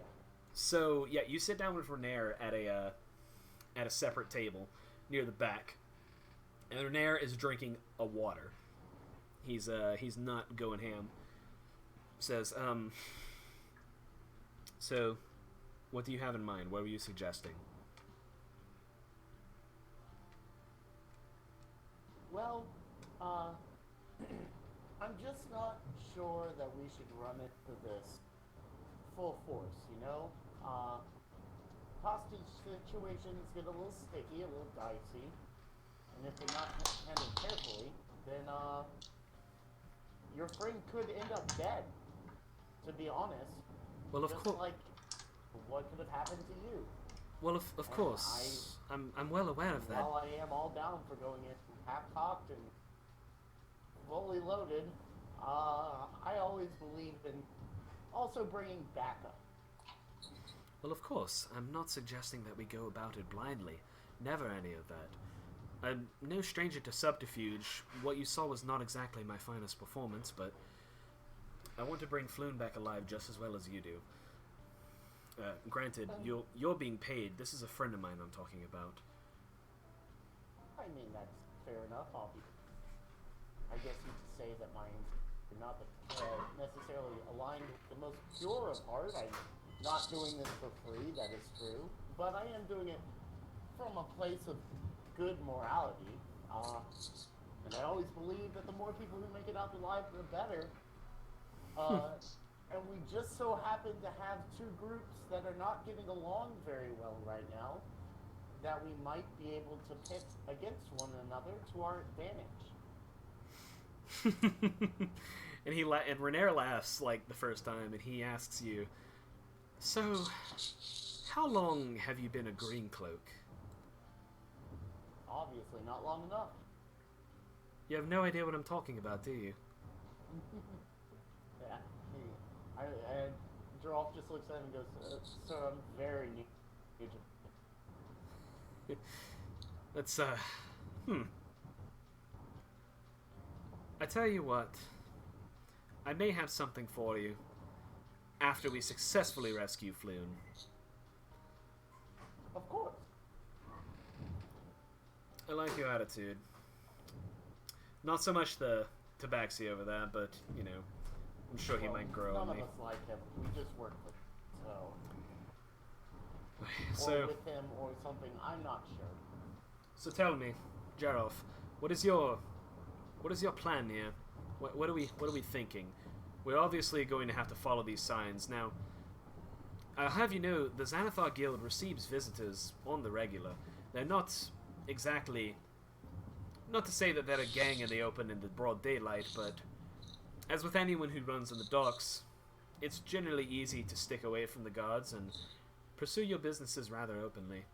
For all we know, if we have a good enough disguise, we can waltz right in and pretend that we're there to do business. True. That's very fair. And even if we did have a disguise, we might be able to set up some kind of deal through Book or one of his associates to simply walk in as ourselves. Are you talking about the ones that your purple friend are talking to over there? Maybe not so much them. I imagine that these people deal more with even shadier characters than those. Yes. Let me give you a word of advice. In Waterdeep, there are many that will be willing to take advantage of you, but none worse than the Zentarum. You steer clear of those friends of yours. The Tabaxi, the purple one. The Zentarum are not to be trifled with. They'll stab you in the back before you have a chance to blink. very astute. Rainier, I'll be completely honest with you. I am for people of Scornabel to better their lives the best way I can. It seemed like easy money at the time. Not so easy anymore, obviously, but the reward is starting to become worth the wait. So, let's sit down and think about this. I'm starting to see maybe a way that we can move some of the chess pieces to our advantage. Well, for one who's talking about not wanting to go in half-cocked all the time, I don't think you quite realize what the magnitude of wealth that could be embezzled by Lord Neverember. You have to understand, this is Waterdeep we're talking about, the City of Splendors. The amount of money that comes through this place in the amount of time that my father was open lord is, well, staggering. And if you were to embezzle some of this, it would be enough money to attract the attention of world leaders. And while I think your cause is just, do not get me wrong, I don't know if you'd be able to get it to Scornabel without putting your very life in undue risk. My friend who said anything of taking all of it to Scornabel. I have friends that you will need to meet, but that can come later. Let's prepare ourselves and go rescue our friend. Of course. Everything else can come afterwards. Yes, I agree. I still owe Volo anyway for the drink, so... Volo's the worst person to have in your debt, but you'll come to find that out. You know, I didn't expect to get any. So do you guys have anything else you want to do in the Yawning Portal before we move on? I'm good. Jeralf is going to grab a glass of tea. Alright, you're able to get yourself some au naturel. He's like, and he's going to look at the orc from last time, who was so rude about it, and take some very, very deliberate drinks from it, and make very solid eye contact, and be like, wow, this must be the most wonderful tea I've ever had. And Agnes maintains absolute, unflinching, unblinking eye contact with you the entire time. As long as we know where we stand. How's everyone doing on time, by the way? I'm good. I'm fine. I'm not even back. Yeah, I figured you were good. Mark, how are you doing? Mark, buddy? You're good? Yes, I'm Okay. Alright. So, you have a baby on you? Alright. Well, I understand. Well, we can cut it here, if you would like, or we could proceed with, like, preparations for, going down into the sewers, or can get right to the sewers. It's up to you guys. We can continue. I just might have you go make noise. Okay, that's fine. I can do that. Yeah, That way I don't make a lot of noise. I'm good with whatever. I mean, I don't wanna. Yeah. Yeah, baby comes first. Okay. So, yeah, you guys just all pulled in a good little bit of money. Book pulled in 300. Jeralf pulled in 50. I'm saying this so you guys could like notate it. Alright, because I know that Mark can't notate right now. I'll put it in here, right here. Book rolled in 300 gold pieces. Jeralf rolled in 50. And Rush rolled in 70. So that's what you guys have so far from the haul. So yeah, you guys could like go check out shops if you want, or we can just go straight to the sewers. It's up to you guys. Jeralf is prepared as... Wait, he's what? He's about as prepared as he's gonna get. Alright. Let me think. I'm trying to think what would be more important to Rush, whether it be like his commitment to his quest or if it would be like his own personal gain. Now, you still have that potion that you found. I believe that was Rush that has that. Oh. You could get that. Yeah. You can get that identified for like 5 gold, like at any arcanist. Yeah, I should probably do that. Okay, so 5 gold for an identification. Yup. All right, you have a potion of fire breathing. Hey. Or fire breath, excuse me. After drinking this potion, you can use a bonus action to exhale fire at a target within 30 feet of you. Target must make a DC 13 dexterity saving throw or take 4d6 fire damage on a failed save or half as much on a successful. You can do this 3 times. Alright. Sewer time? So there's... So, okay. You said 3 charges, basically? 3 charges of fire breath, yeah. It's either the effect ends after you exhale the fire 3 times, or when 1 hour has passed from you quaffing it. Okay, so it's 3 charges to a single fire. Okay. Yes. I see it now. The one potion gives you. I found the item. Okay, we're good. Yes. All right. So you guys are easily able to find an entrance to the Waterdeep sewers because they're all over the place. Let me put different music on. So yeah, a putrid stream. Yeah, you guys climb down a ladder into the inner workings of the sewers, and it just smells awful. A putrid stream flows along this sewer tunnel, which leads in 2 directions. In one direction, you see a tiny symbol drawn on the wall in yellow chalk, a palm-sized circle with 10 equidistant spokes radiating out from its circumference. Wow, that is literally just a symbol to their base. These people are not hidden at all. What would you guys like? They're also gonna look at Rainier and be like, "You said these were scum and vile people, but you could have found them really the whole time. Why are the guards not down dealing with the problem?" Well, it's often a question of, does the guard want to deal with localized crime, organized crime, or do they want to deal with 100 petty criminals running off in different directions? Scum as they may be, the Xanathar Guild does keep things regulated down in Skullport. And don't make a mistake. I highly doubt this is the base of operations for the entire Xanathar's Guild. This is likely an outpost. Not a very well hidden one. I guess let's go. So, you guys... I'm assuming we've rested. Yeah, you guys got a short rest in.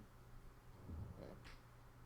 So I need to get any dice. I will do that for you because you have a baby. Yeah, because we rested for like 4 hours. Somewhere in there. Alright, I rolled enough to heal you up to full. Up to full? Yep, just 1 die. Awesome.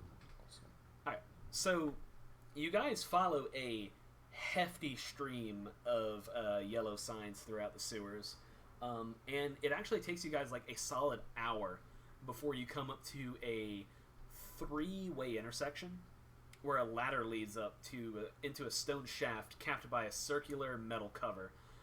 One of the familiar chalk symbols is marked on a wall nearby, and floating near the symbol is a spherical, grapefruit-sized creature with a bulging central eye and 4 stumpy eye stalks.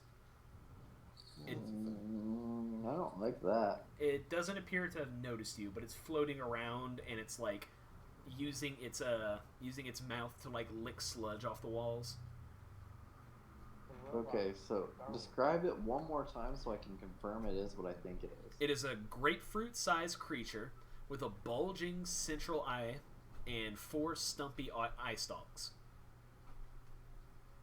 So looking at it, how prehensile do the eye stalks seem? As it's licking, they're moving around, but like not prehensilely. The eyes themselves look like they can move around, but the stalks look like they're just floating around as the thing floats. Not exactly like hanging limply, but they're not like actively looking. Okay, and this is down the sewer. Yes. What were you saying, Mark? Is this the only thing in our way? That's the only living thing that you can see. You guys have seen like plenty of like very old dead bodies and rats, but okay, this is the first. And you said, go ahead. And you said we're at a fork, right? Well, like a split. A three-way intersection. Okay. Rush is gonna. Is there any rocks or anything laying around? There's like some old pieces of like stone that you could probably grab. Like no natural rocks, but Okay. So if which way was this one from us? It's in like the center of the intersection. Okay, so we're coming to it. If we were to go straight, we would run into it, right? Is what you're saying? Yeah, if you were to follow the next yellow symbol, you'd run right into it. Okay. But we're not at the intersection. It's like in the intersection is what you're saying, right? It's like near the middle of the intersection, guarding the way to the next yellow symbol. Okay. I'm sorry. So the next yellow symbol is if we went straight. Okay, so picture the letter Y. You guys are the bottom spoke of the Y. Okay. The floating thing is the left spoke. Okay. And that's where the next yellow symbol is? Correct. Okay. I'm gonna throw that rock about as within earshot on the right side. Okay. Roll me a strength.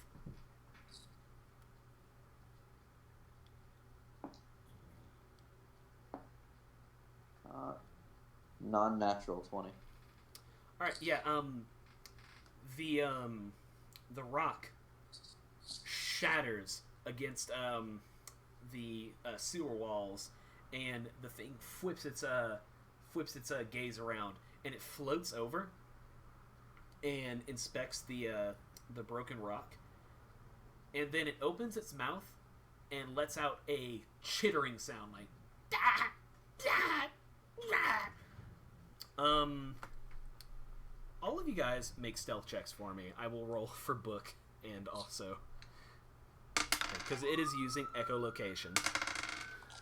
Oh, fucking! That's not what I thought it was. At least. What do you think it was? Well, I didn't catch the mini part until after like the fact, so I thought it was just a beholder, but it's a gazer. Yeah. So mine is a 15. Jeralf rolled a 15 as well, and Book rolled an 18 plus whatever. So 18 plus 4. Okay. So perhaps through just like sheer luck or just like a lot of interference in the area, we all jumped at the same time. Pretty much. You guys don't. It doesn't seem to notice you, and it starts licking sludge off of that wall. If you guys want to go towards the next yellow sign. Do we really? Why are we avoiding these? I mean, resource management. I guess. It's Beholderkin too. Kill them. Yeah, I guess. Can we just do the next sign? Yeah, you guys can go, or you can get like an attack, a sneak attack on this thing. Like it's whatever. I mean, I can't stop you from doing anything. I'm just thinking. I was just wondering why we were avoiding it. Why would we fight this? Avoiding combat's always a good thing. I think in Rush's mind, like we're down in the sewers. It's kind of like he's naive. He's like, oh man, ninja mission. Got. I mean, I'm fine with that. Like Kronk, dude. You're like Kronk right now. Yeah, I'm Kronk right now.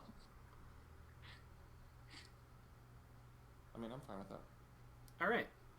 So you guys continue down, and the yellow sign ends as the main sewer tunnel expands into a circular hub with a pair of arrow slits carved into its outer walls directly across from one another.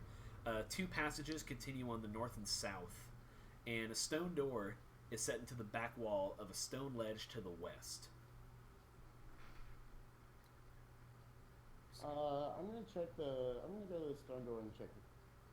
Check what? Check for traps. Okay, make a stealth check as you go over. Well, I'll do that. I'm not gonna get used to that. That's a nat 20 for your fucking stealth roll. All right. Yeah, you sneak your way over and you get to the stone door, and Jeez. let me just read this real quick. Ha cha cha cha cha. I need to look at my map a little bit better. What the fuck is Q1? Alright, central hub. Right. Yeah, so the stone ledge, as far as you can tell, is not trapped. Just gonna look at everybody and be like, alright, let's go. Alright, Book and Rush would also need to make stealth checks. And I rolled a 21 for Book. Yeah, but doesn't Skulker, you need to, like, see the thing? No. Oh, interesting. Well, you rolled a 21 so anyway.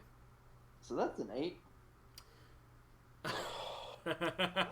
So he's doing the crunk thing where he's like singing it through all going, "Go!" Just right now, just.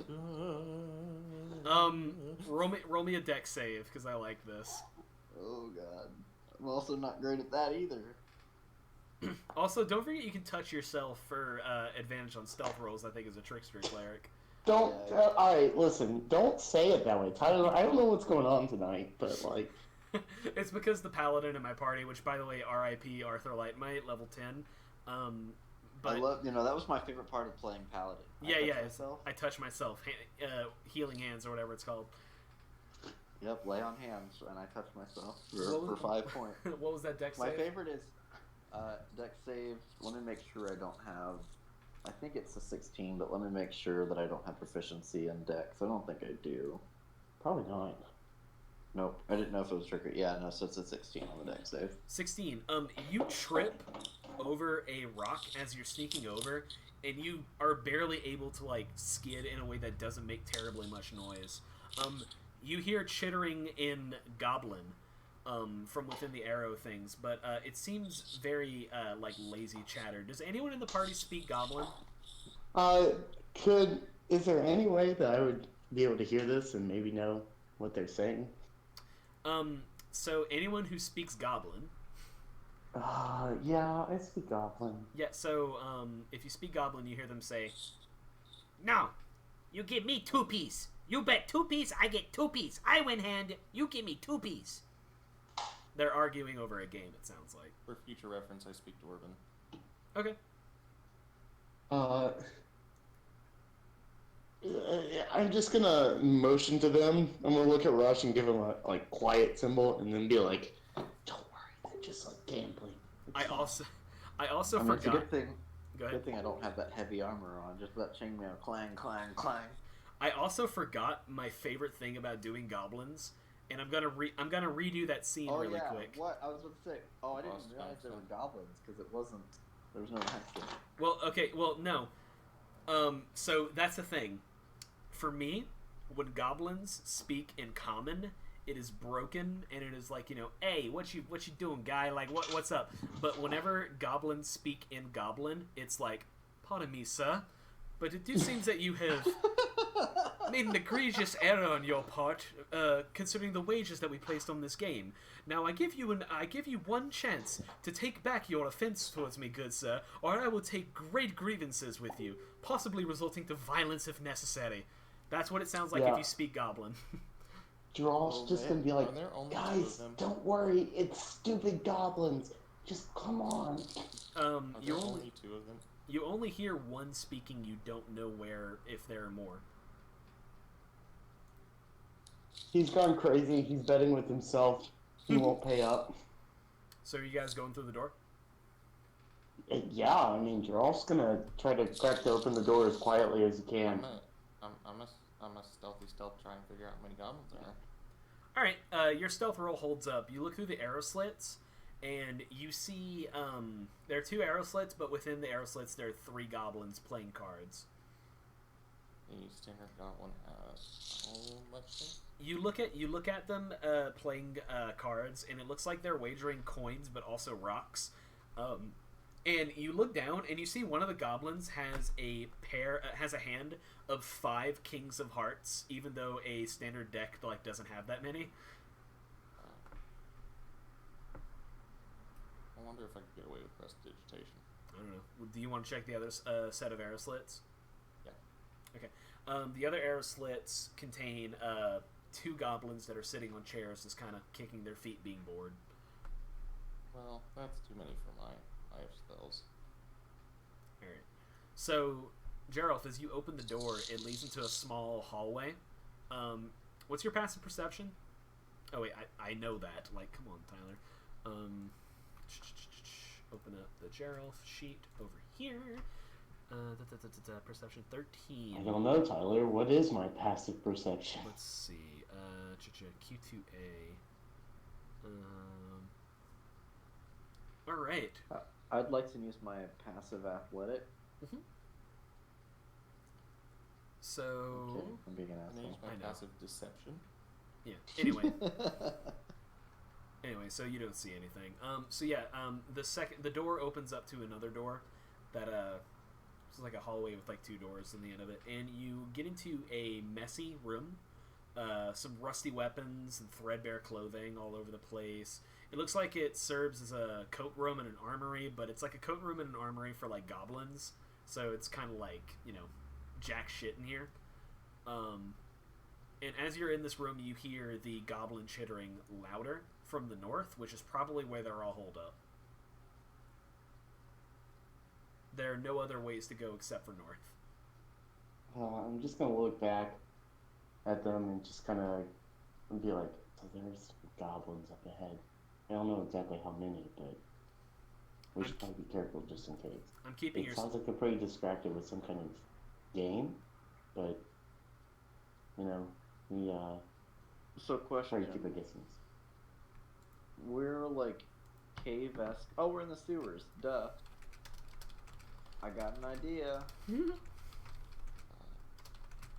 Well, like you're in a stone installation within the sewers. It kind of stopped being sewers a little bit ago. But there's still like moisture around. And, Of like, course, pools yeah, of yeah. water, puddles, stuff like that. Yes. All right. So as we approach, are these ones? Can we see that they're playing a game too? The 2 that so there are like 2 sets. They're in the same room, but the arrow slits lead like to different perspectives. If that makes sense. So 3 of them are engaged in a game, and they're like threatening each other, and 2 of them are just sitting in chairs, just kind of bored, like kicking and not really doing anything. These were So- the ones that we just saw, right? Yes, same ones. So I'm gonna use the cantrip shape water, and I'm basically just gonna throw the water onto the card table and try to ruin the cards like with water. High or low? Hi. But I'm gonna make it look like kind of like coming from the ceiling in a way, like kind of like there was like water come from like natural sources. Well, and you do this, but and water splashes in a way that like gets on one of the goblins' heads specifically, and like ruins his already really flimsy, shitty cards. And he growls and he tackles the goblin in front of him. And the 3rd goblin looks like back and forth between them, and he gets in on the pile as well. And the 2 goblins that are sitting there, they're just like kicking their feet watching, and then they get in on the pile. And before you know it, you have a pile of 5 angry fighting goblins. And Rush takes a Can I cast bow. sleep? I mean, yeah, you can cast sleep if you want, but what was Rush going to do? Rush just kind of takes a bow, like, no. Thank you. Yeah, you can cast sleep if you want. Jeralf just shakes his head. He cannot believe that worked. And at the same time, he can exactly believe that worked. It's goblins. Like, Hey! I told you no water in here, damn it. We only drink beer here, alright? So anyway, casting sleep, it's 8. You do realize that, like, sleep makes, like, a noise, right? Yeah, that's fine. It's 5d8. It's 14 plus 7 is 21. How much health do goblins have? Let me see. All right. Wow. Yeah. So 3 of the goblins fall out of the tumbling little brawl and fall asleep on the floor, while the other 2 of them are still going at it. All right. And they just didn't notice? Like, what the fuck? They're just really mad at each other. Can I burn a second sleep? If you want to, I don't know how. I don't know how to communicate to you that you've already kind of passed this encounter and are free to continue going. I want to kill them. Oh my god. Sleep doesn't kill them, though. Fucking No, but whenever I go in and stab them, it does. What the fuck is with you and resource management, man? There's still an entire dungeon left. All right, second sleep. 1, 2. Cleric uses single 9. cantrip to dispel encounter. 11. Meanwhile, Bard blows 2 first-level spell slots. All right, 14. The other 2 fall asleep, Okay, I go in and stab all of them. and you kill all of them. Then I loot the room. You get about like 2 silver. They're not carrying a lot. That's fine. I don't care. All right. My main reasoning for doing that is I didn't want them to get us from behind for some whatever reason as we go forward. So you continue onwards, and the hallway goes to the north, and then forks to the right, going east, and you come into what appears to be a sleeping area. You see 5 tattered, straw-stuffed mattresses, nothing really of value. And you start hearing the sound of activities. How should I say? Let me see. Sorry, just give me a second. You are excused for a second. 1. Alright, so you hear God damn it. This guy's not happy. Yeah, you hear just like grumbling from behind a stone door that leads into this room. You just hear like who speaks Dwarvish? I think I do. Let me check. I know Book does. Languages. Yep, I speak Dwarvish. Alright, and you hear him say, swear that thing comes back again. Oh, I'm gonna lock this door up and he's not gonna get to me. No, sorry. Should've took a different job. Some Xanathar bullshit. Rawr.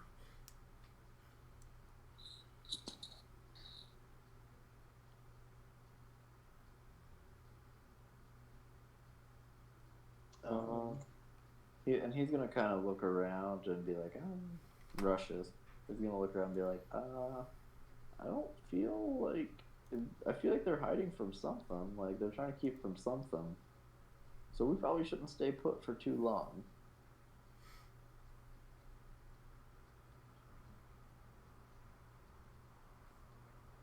Alright. Wait, can I sneak to, or close up to whatever we're listening to? Yeah, you certainly could. Let's do that. I'm gonna bless you. I'm gonna give that blessing. It's a stone door, same as the rest. And you hear like stuff being thrown around within as you get closer. But again, all of you speak Dwarvish, by the way, which is cool. So yeah, you hear him like, damn thing. Where the hell is Krintz? You can help me with all the barricading.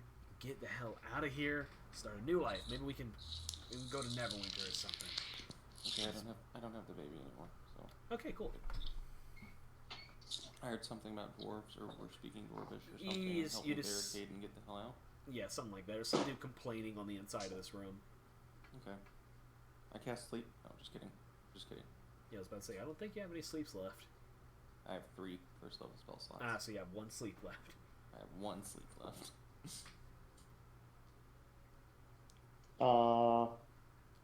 Yeah, I get all my spells back after short rests, anyways. No, you don't. can I crack the door open? Yeah, you can. 1 second. Mark, did you say you get your spells back after a short rest? That's what I read. You do not. That's warlocks. Bards get him back after a long rest.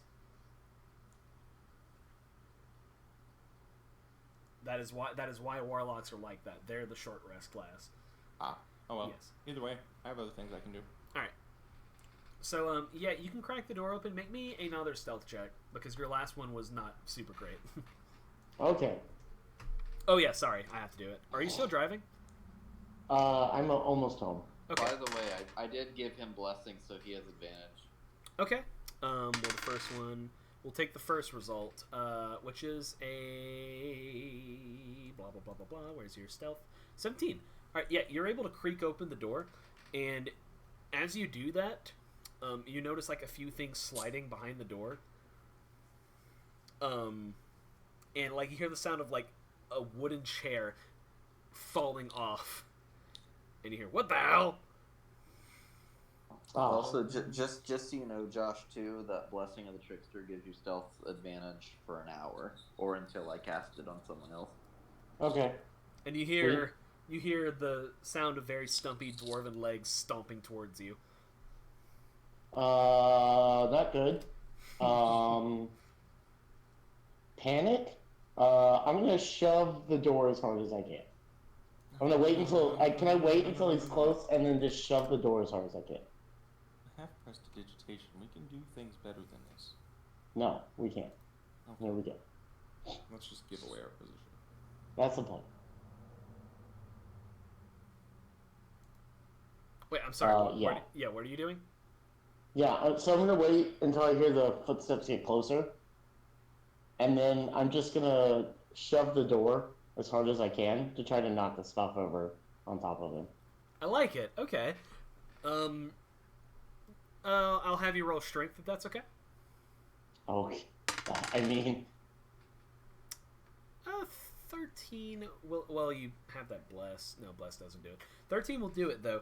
As you yonk the door open and the stuff falls, you hear, "Ah, fuck! Ah, shit!"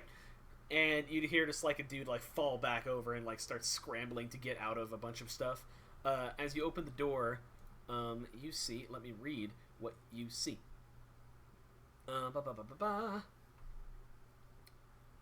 Yeah, so it's like it's another sleeping area, and you see a Dwergar, basically a dark dwarf, a gray dwarf, who is Glad I didn't use that sleep, because aren't they immune to that? They are, yes. You see a Dwergar that is like struggling to get out from a bunch of like just pieces of wood and chairs that have been dropped on him. He's very angry. yeah, I'm just gonna go and very quickly slide in the door and pin him down with like my foot. Okay. You do this, and he looks up at you, and then he starts to grow. Oh, that's not good. So he was like roughly 4 feet, and as he grows, he becomes about 8 feet from head to toe. And he makes a strength check to shove you. That one fails, and he makes it an advantage. Yeah, he shoves you off and flings you back about like 2 or 3 feet. I have made a terrible mistake. And he brandishes a war pick, and everyone needs to roll initiative. Am I still stealth? Because I didn't do this. No. I mean, yes. I'm sorry, you are, but you still need to roll initiative for like turn Well, yeah, order. I just wanted to make sure that I was still stealth. Yeah. 16. Okay. 21. Okay. Oh yeah, sorry, Jeralf. Alright, Jeralf wins. Alright, Jeralf, you have an 8-foot tall dwarf in front of you. What do you do? I love Dwergar, by the way. They can just do that. I forgot they could do that. I That's haven't just- played Dwergar in a while. That's just the thing they can do. That is a literal once per short rest. You could make yourself twice as big. Wait, so if you if somebody cast enlarge on you and then you did that, theoretically Theoretically, you'd Well, be it 16. is enlarged. Yeah, yeah, it is enlarged, but I don't know if that stacks or not because that'd be really funny. because it's a feature, not a spell at that point, right? Right. Yeah, that's a good question. That'd be funny. It's magical though. I Oh. think it'd be one of those that you'd have to check rules. Yeah. So, how big is the doorway I just came through? It's about 5 feet tall. It's 5 feet tall, huh? Yeah. I'm gonna book it back through that doorway.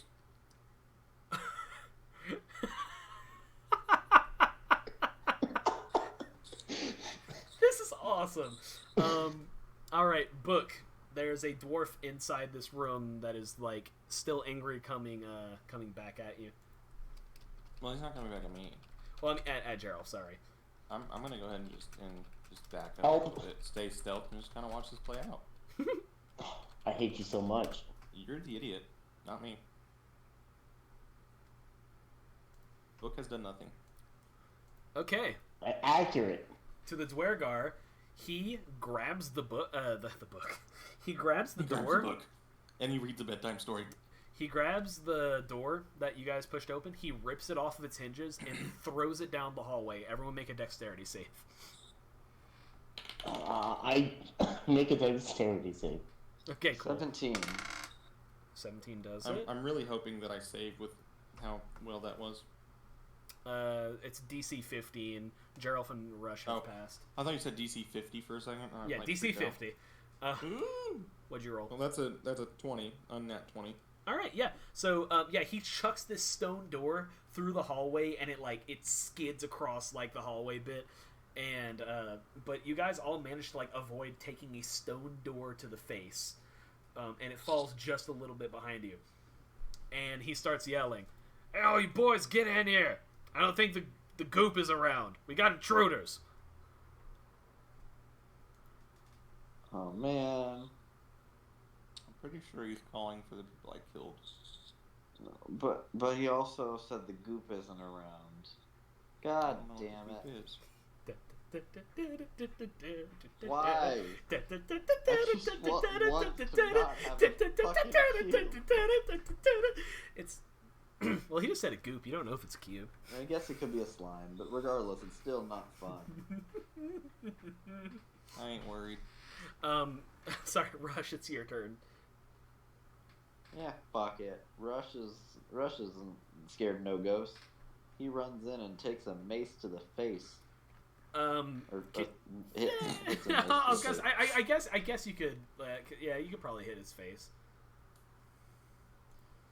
I guess I should roll that. They are Yeah, you easier to probably hit the should. bigger they are. If only that's how it worked. That is a 23 Oh yeah, that hits. with 8 damage. All right, yeah, no, you smack him on the chin, which is about as high as you can get, and he grunts and holds up his. He's holding a shield. Jeralf.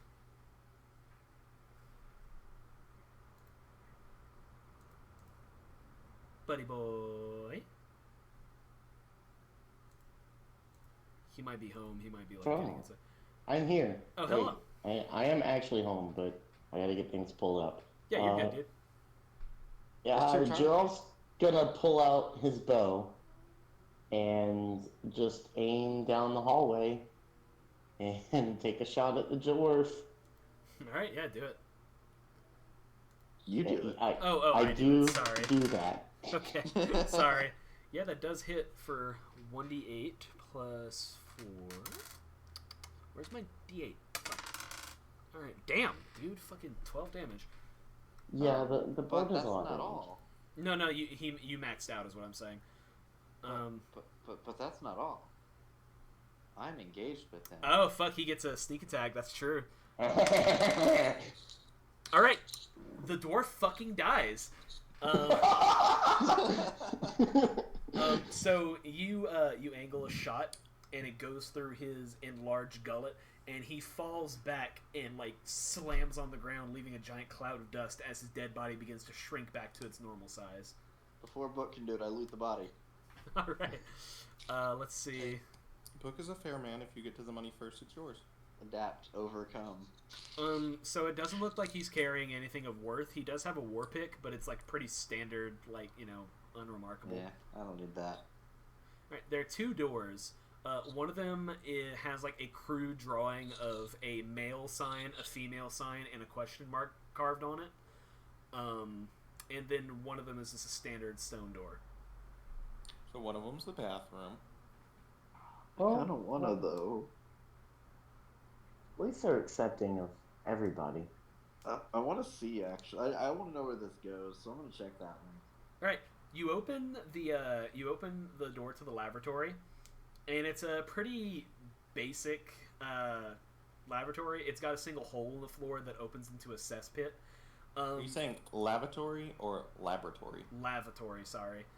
It's the bathroom. I mean, I was just over here like we found a laboratory. Anyway, yeah, you see two skeletons, roughly goblin shaped, and they're floating in what appears to be a soft gray liquid, kind of semi-transparent, kind of murky. We did not tell you to open that door, okay? You did this to yourself. What's going on? And honestly, to all of us. I closed the door and I pick up like a sticker. I used the war pick and I use it to jam the door, like the handle. Yeah, because that stops oozes. Yeah, so I mean, it's something. Yeah, you block the bottom of the door with your war pick, and you start to see like gray acid start to burn through the wood of the handle. We run. Let's the door. Let's very quickly go through the other door. Alright, so you guys go towards the more southern door. This brings you to a very long hallway that opens up to an open room. And as you get in here, you notice that like the decor starts to get actually kind of nice. Nice in comparison. Threadbare curtains hang on the east wall of a long hall, in the middle of which a muscular half-orc in dingy robes stands with his foot on the chest of a male human with wavy red blonde hair that looks a lot like Renaer. Fire burns around the orc's clenched fist, and his victim cries and squirms helplessly beneath him. Seated on a raised platform to the south is a nightmarish figure wearing black robes. It has large white eyes and rubbery purple skin, with 4 tentacles encircling its inhuman mouth. It cradles and gently caresses what looks like a disembodied brain with feet. I just got the funniest picture in my head. Rush, it's your brother, dude.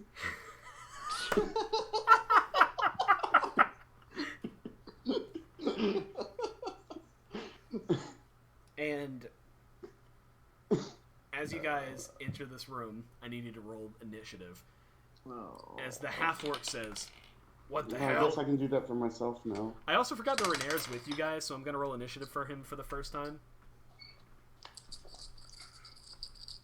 I got a 22. Jeralf. That's a 3. Okay. I got a 14. Okay. Yes, the classic drawback of playing cleric. You always go last. Not the most last, but you know. I mean, it's not Jermon first, though. Yeah. So Does a 34 hit initiative? Do people go before me? I feel like Jeralf's like he has the potential to get there, man. He could just all of a sudden, yeah. And he's gonna get a reaction in because I think it's funny. Does a 18 hit you, Rush? Yes. Okay. He launches a firebolt at you.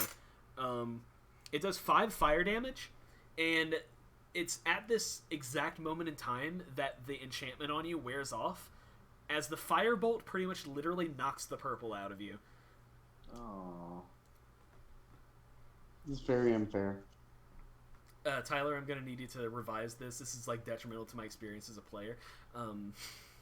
Anyway. This is rigged. It's rigged. Jeralf just goes, I knew it! I mean, Oh my god.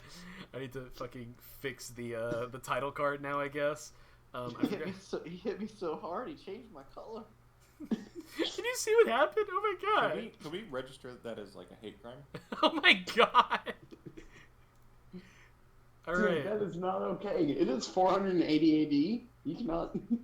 It's more like 1487, I think. I don't remember. Well, it's Yeah, this- 1487. You can't. Yeah, this You is can't the do 15th that? century. Racism is, that's unacceptable. Hasn't been invented yet. You have to wait a few years. Jeralf, it is your turn. Jeralf's gonna take a shot with his bow. Man, what do I fire at? I'm tempted to just shoot at the little brain, honestly. Probably always kill the mind player first. Yeah, I guess I'll shoot at the mind flayer. Conversely, we kill the half-orc and get the dude and get the fuck out. Oh, that's true. We won't make it. You say that. We literally walked up on a freaking mind flayer for 2 seconds and got knocked the fuck out. That's true, and we By didn't. the- by And we the don't orc. have a. The orc hit him. And like Earlier. you're not sure if this is like anti-mind flayer racism, making you think that all mind flayers look alike, but this one looks a lot like that one. I don't care if it's racism. Hey, you know what? We're just gonna take a shot at the orc, okay? Oh my Okay. god. Voice of reason over here.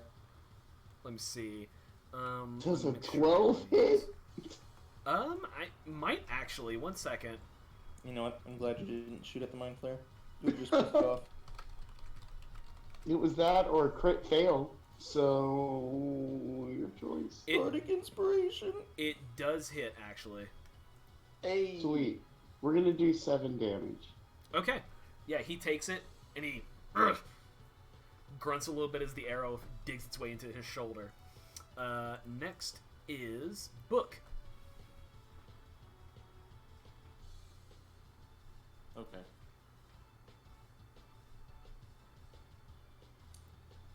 Alright, we're gonna do things. We're gonna do things. We are gonna do things. I can't sleep. No. I'm gonna give you a hint and let you know that sleep's probably not working on the mind flayer. Yeah, probably not on the mind flayer, but it might work on the orc. It's probably Well, not right now though. I'm gonna wait till you guys, damage. Until we fuck it up. Yeah, then I'll sleep. Both Kill either myself. fuck it up or fuck us up. One or the other. That's kind of how tonight's gone. Either we've made terrible decisions or great decisions. You know what? Well, listen, Am I if still it hits stealth? me, I'm probably dead. So Tyler, am I still stealth?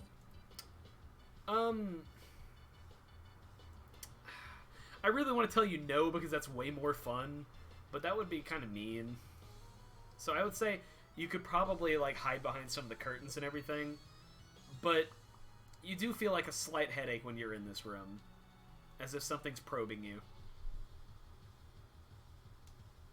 Fine.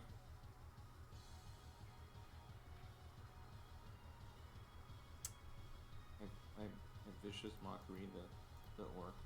Okay. He has to roll a save for that, right? Yeah, Save. wisdom save. He rolled 12. Nope. Nope. All right. He takes the 1d4. He's at a disadvantage now. For attack rolls, right? Or is it just everything? It is 1d4 psychic damage. I rolled 4. Okay. And have disadvantage on the next attack roll it makes before the end of its next turn. Okay. I'll take that. All right. It is now the half-orc's turn. He is going to cast Fireball. Everyone make a dexterity save. Wait, no. I hope you 2PK right now.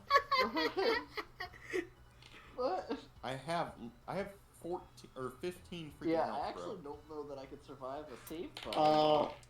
15. And I failed. 15. All right. Well, Well, I failed save. you're lucky so far. I rolled an 8. Oh, fuck. The grace of Clangeddon be with ye. He did 11 damage, so that is 5 rounded down if you succeeded. What do you have to do? What do you have to make? It's a dexterity save. Of what? It's 13. Okay. So I took 5 damage. Okay. Yeah. That And still really hurt. yeah, he launches that fireball, and it like careens a little bit off center. His aim was a little bad, and it explodes off to the side. But you guys still get a little charred. It is at this time that the Mind Flayer rises from its seat, and it sets down the little brain with feet and brandishes a stone orb in its hand that looks like an eyeball, not unlike the eye stalk that you found from the gazer from earlier. And it turns around and leaves. All right. Next in the turn order is Renair. Renair is going to go up to the Apprentice Wizard and make an attack with his rapier. And crit! Holy shit! Okay. Alright, Renair, my dude. So Renair does like a cool little swashbuckling maneuver and like feints out and like swish swish on this dude for 11 damage. Alright, let's see. Next in the turn order is my favorite part of this encounter so far. You hear a sizzling liquid behind you. Oh, boo. Let's just walk into it with my 4 health.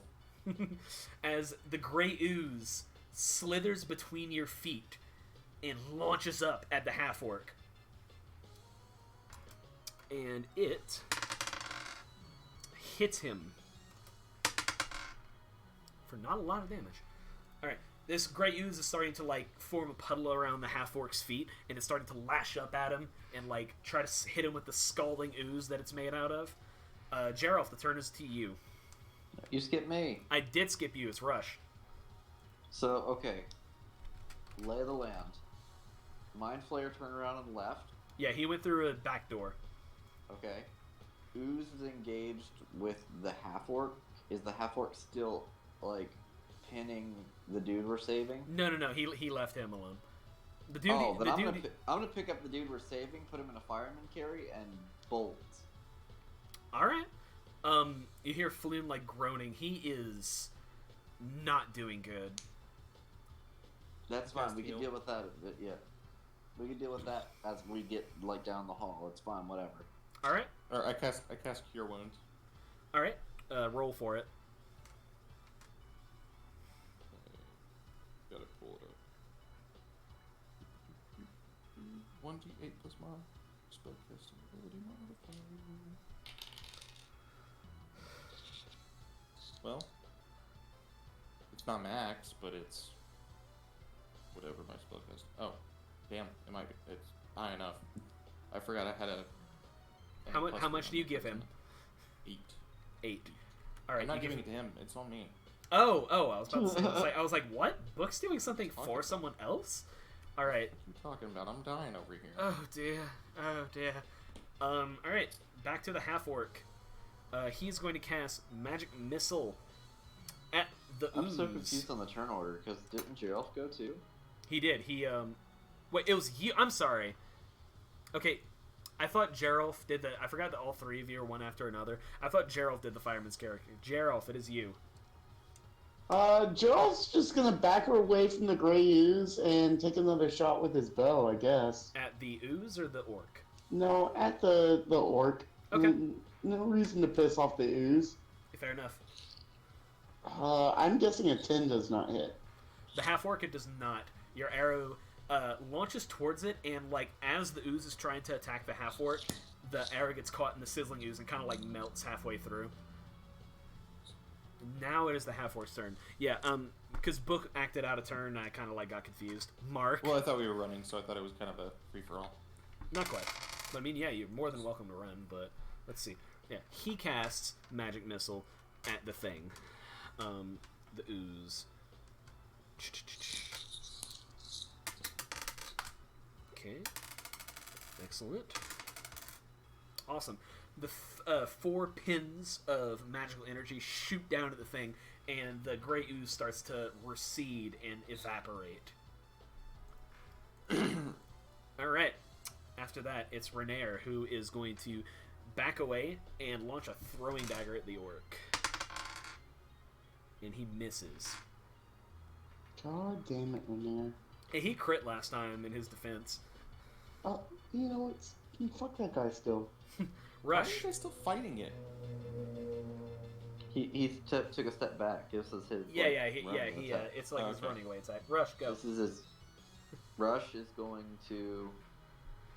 Basically, he's going to drop Invoke Duplicity, and he's going to have an image of Rush, like, kind of leaning against the doorway, kind of nonchalantly. And he's going to use as much movement as physically possible to get the fuck out. Alright, fair enough.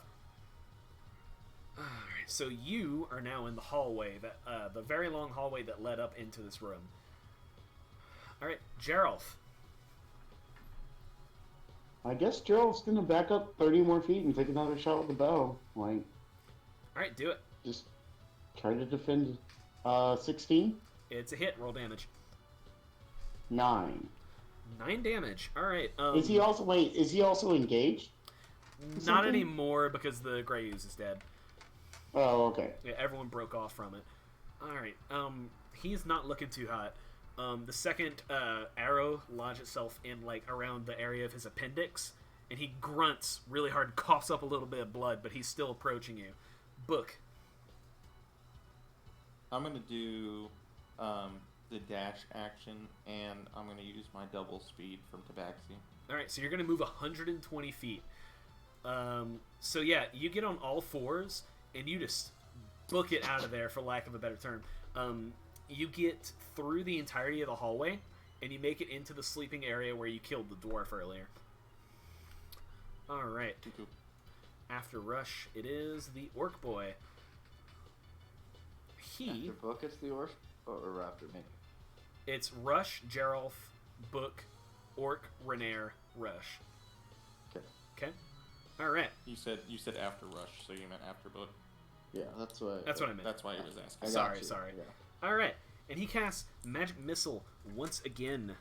This time, it is at Jeralf. And he deals Protect yourself. Don't do it. 4, 8, No. 10 damage. Oh God. We're in a real bad way now, boys. It wouldn't be a campaign if Josh didn't die. Alright. God damn it. 10 force damage on Jeralf. No. Are you down? No. Okay. If I was gonna get myself a number between 1 and 8, or 0 and 18, I'd say I'm at about a 3 right now. I really wanted him to get you, damn it. Alright. Renair Oh, you is... can't get him with the next one. Okay. Renair is going to continue backing out. He's, let's see. He can do another throwing dagger, but that's his last one. Just, oh my God, do something. And that's a hit. Just running for the wind. Alright. No. So, as the magic missiles, Renair ducks underneath the magic missiles as they swerve past him and hit poor Jeralf, like, pretty much right in the face. And Renair bolts back up and chucks another one of his throwing daggers, and it travels through and catches the orc square in the sarcophagus, the esophagus. The sarcophagus, man. And it sticks, and the orc, like, gurgles and falls back flat on the ground. The orc is now dead. The half-orc, excuse me. Thank God. I'm gonna look at Renair and be like, you couldn't have taken one of those? Wait, what are you talking about? What? I killed the thing! Jeralf just coughs up blood. And you hear Floon from on top of Rush's body like, oh, this is worse than the time we parted at old Ozma's house. Oh, this is awful. Oh.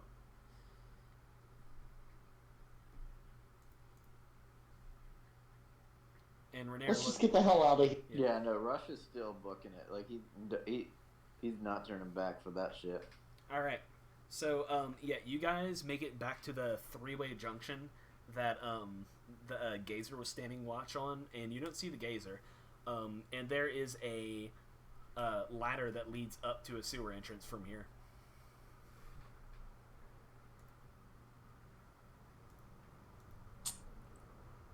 Okay. Sweet, let's go.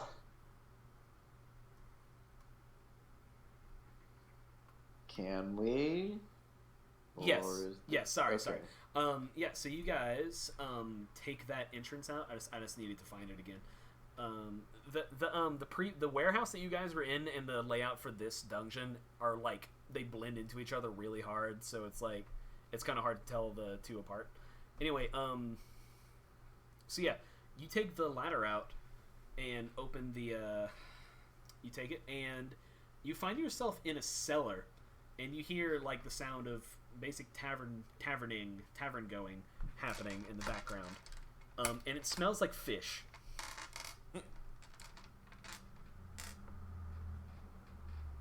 You appear to be in a cellar. I didn't know we were going to Book's mom's house. Oh.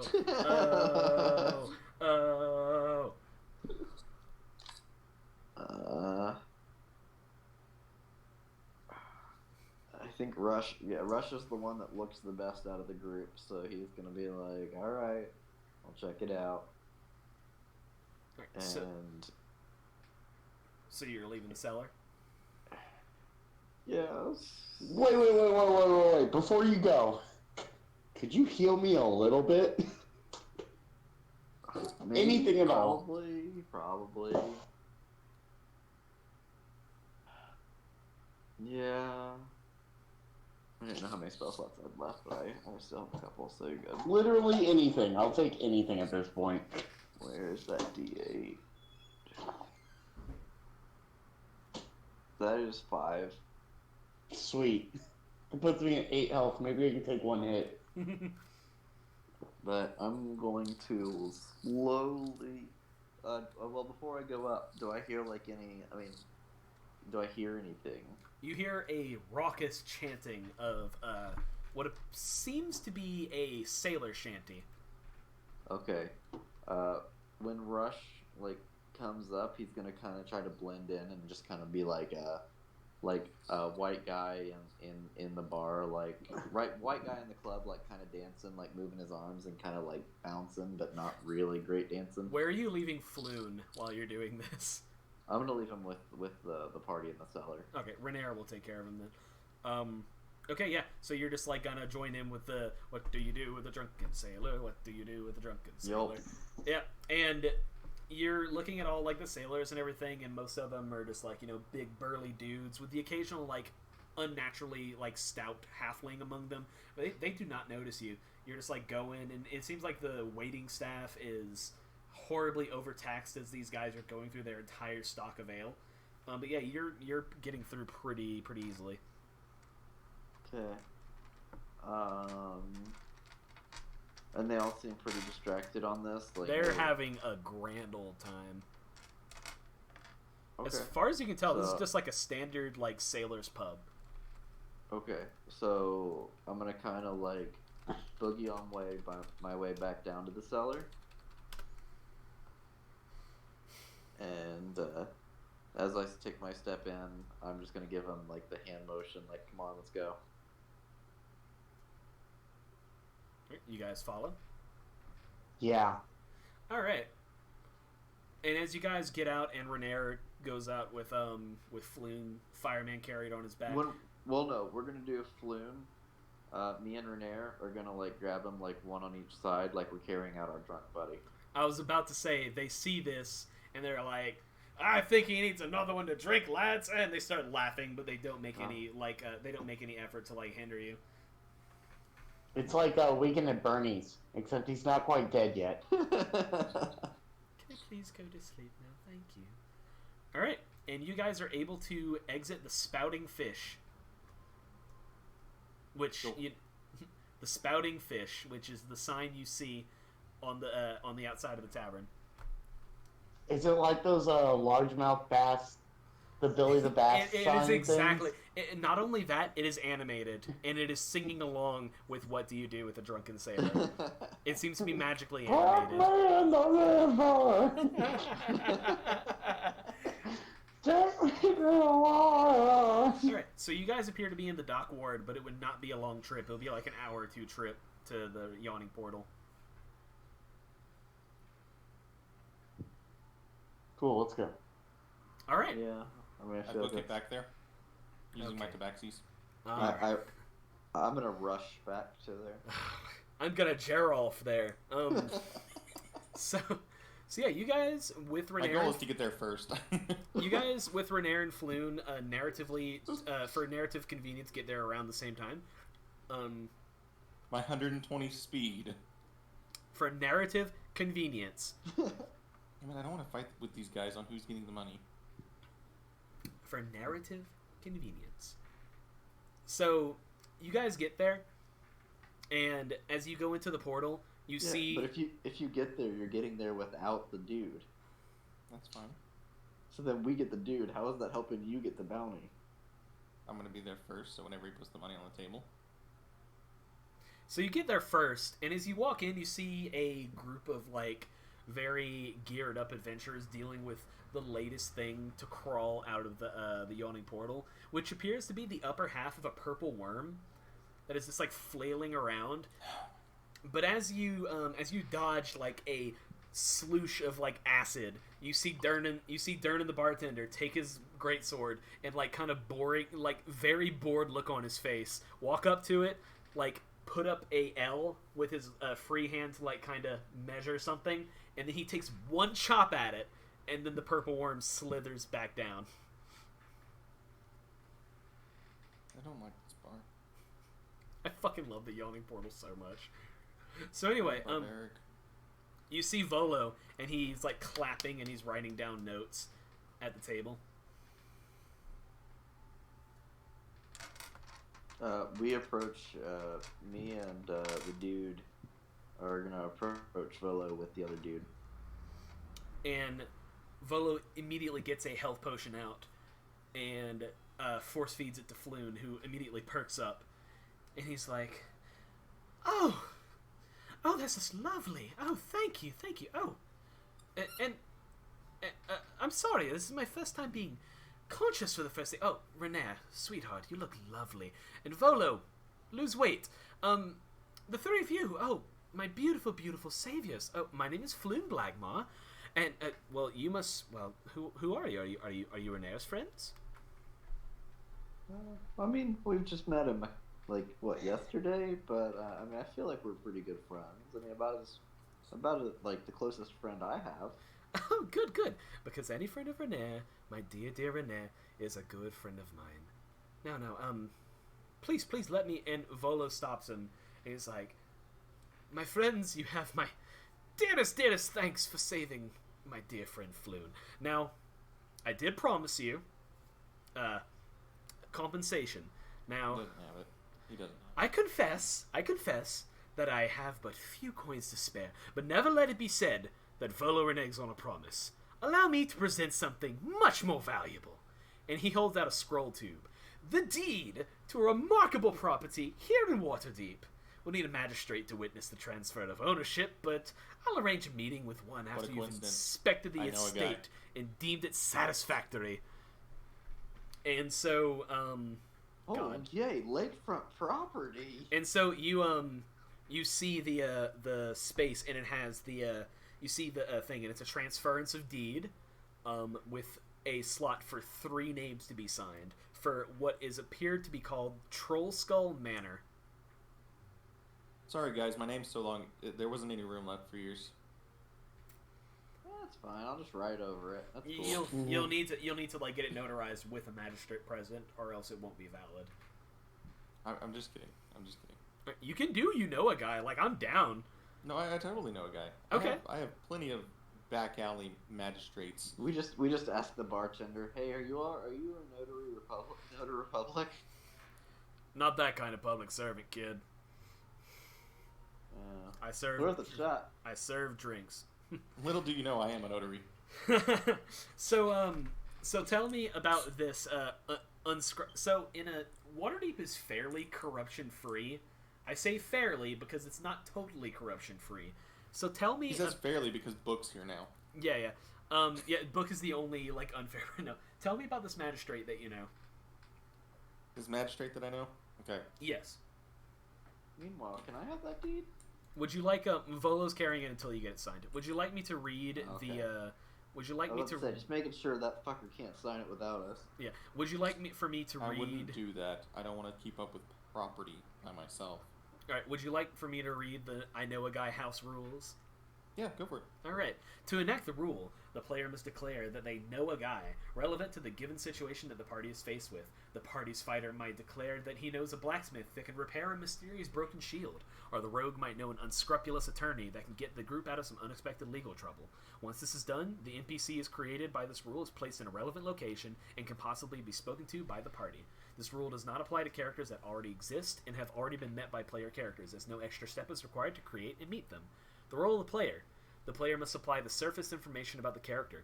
What is their character? What gender are they or like thereof? What is their race? What do they look like? What is their name? What is their job? What is their relationship to the player character? And, be creative with all that, blah, blah, blah, blah, blah. The role of the Dungeon Master is to decide how this person acts, decide what their location is, and any twists that might be different than what the information you supply me with. So tell me about the identity of this old-fashioned, the once-per-session rule of I know a guy. Can I also add in my criminal feature? We did that with, don't you only get, like, one per city? No. Let me read the criminal feature real quick. It's just, I connect with other criminals. I know a person that can connect with other criminals. I feel like I know a guy probably supersedes that, but... See, that's what I'm thinking. You have a reliable... I want to make sure that we understand that this is a criminal. This is not a good person. Listen, feature... You have a reliable and trustworthy contact, that being singular, who acts as your liaison to a network of other criminals. You know how to get messages to and from your contact, even over great distances. Specifically, you know the local messengers, corrupt caravan masters, and seedy sailors who can deliver messages for you. That doesn't extend to magistrates. And so basically, you know a guy that might know a... Yeah. Okay. So then I will use my know guy. Yeah. And I hope that you let this stick, because I think this would be hilarious. Okay. So the guy I know is a former love interest of books. Okay. What is his or her name, and what female tabaxi. Okay. So a tabaxi magistrate is really weird, but let's keep with it. So this tabaxi's name is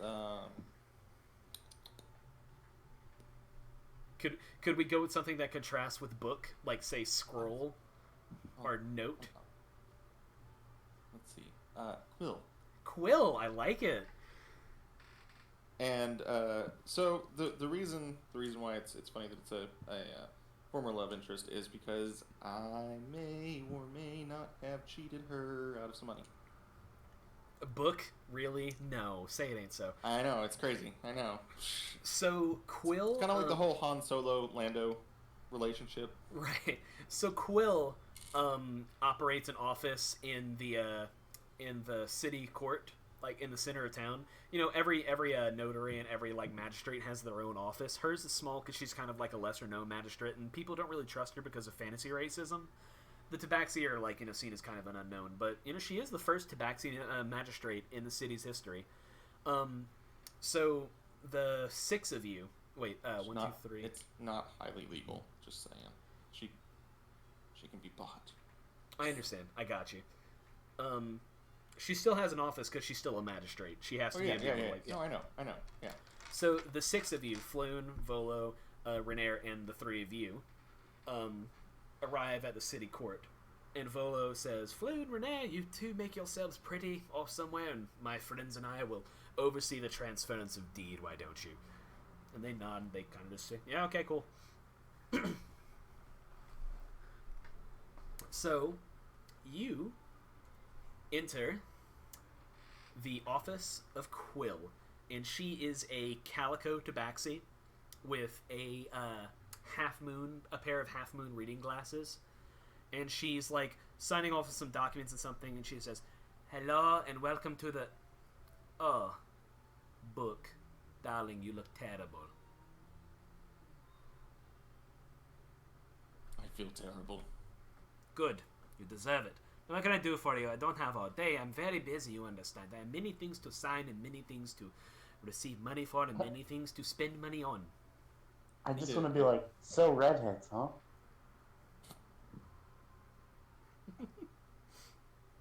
Rush is gonna pull out his fantasy phone and play the meme of Bob Barker going, "Have your pet spayed or neutered."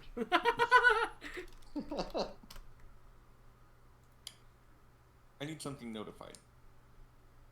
Is that correct?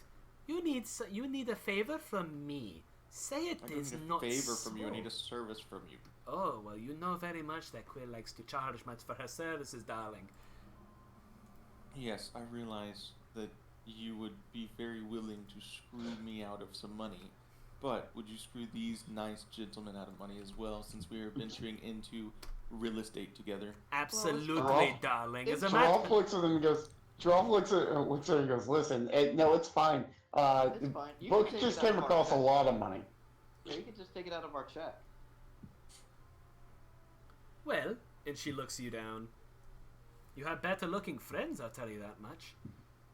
No, I'm trying to convey that her voice actor is Edna Mode from The Incredibles. Yeah. I used to look better. I was purple. Jeralf's just gonna be like, listen, Book just came across a lot of money, so you should be able to get a good deal here. Yeah, he has no reason to like skimp out.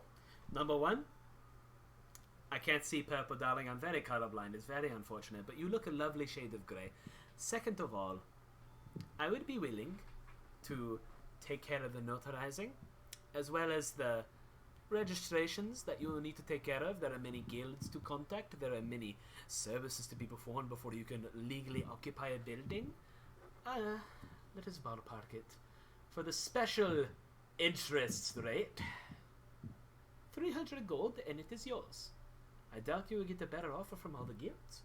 Quill drives What a if I hard give bargain. you? What if I give you a 10% stake in the property? What kind of property is this? And Volo cuts in, and he's like, "Oh well, it's a manor. No, I mean, I'm sure you could renovate it to take on a tavern or a tea house or some sort of place of business. But right now, it's just a residence. You understand? Zoned for all that and such."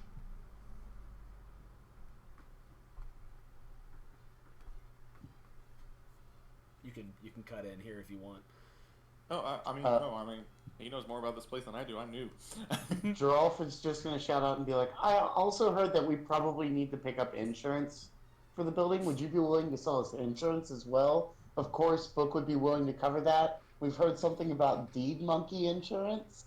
We want to make sure that our building is completely covered. You've And been I'm to pretty bars. sure, Go ahead. and I'm pretty sure somebody was murdered there, so there's probably like ghosts and shit. So we should probably like get it cleansed, and Buck will take care of that. Roll me a perception roll for me, please.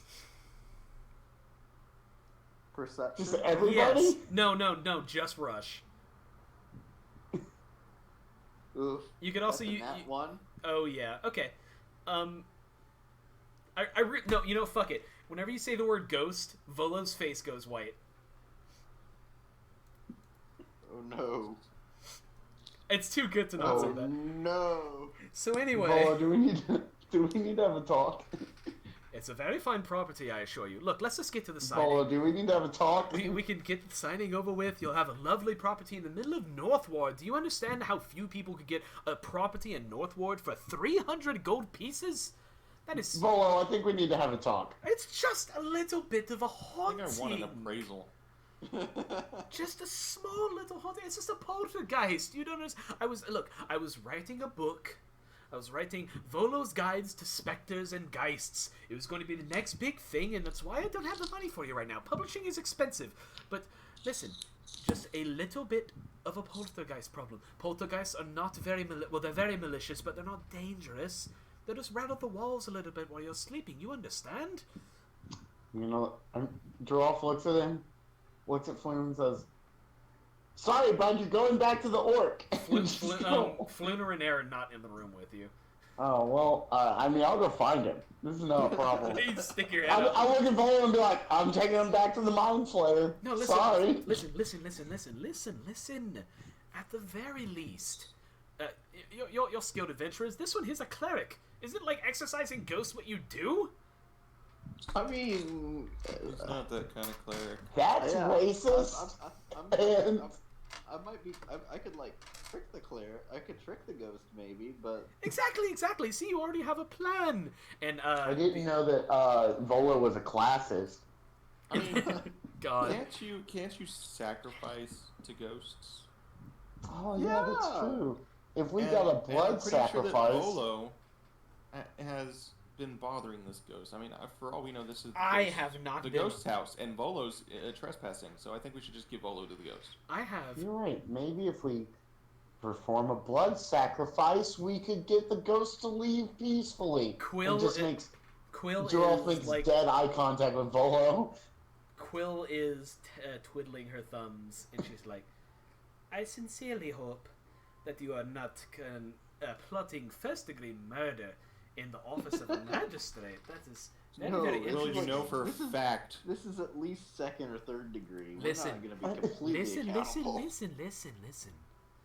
Quill has many pull with the guard, and we can sign off on this and have it all be done, darling, with no word to the guard whatsoever, for 400 gold pieces. Wait, sign off on killing Volo? Sign off on the deed, darling. Volo is Whoa, a... what happened to 300? Yeah, where's the 300? Whatever happened to not killing someone in my office, darling? We didn't say Whatever we would happened kill him in on here. all the dirt that I have on you, girl? Oh, sweetheart.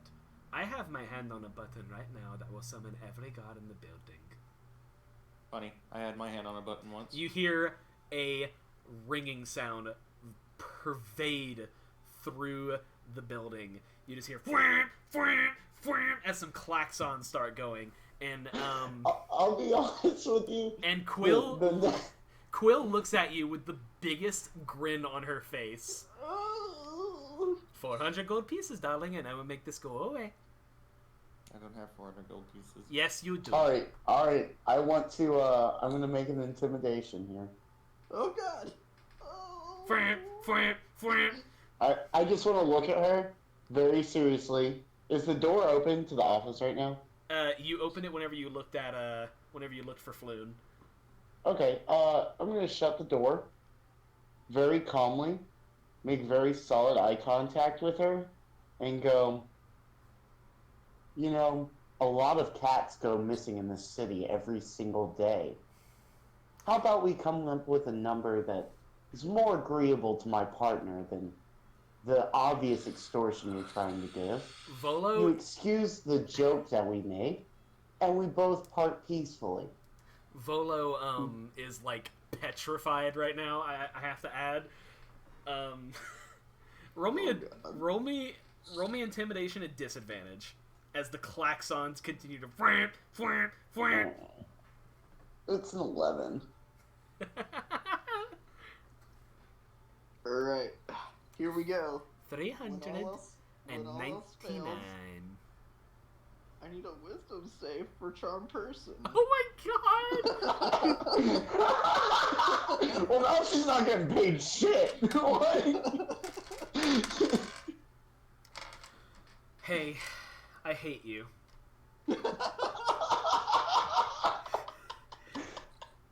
She rolled a nat 1, so, Yes.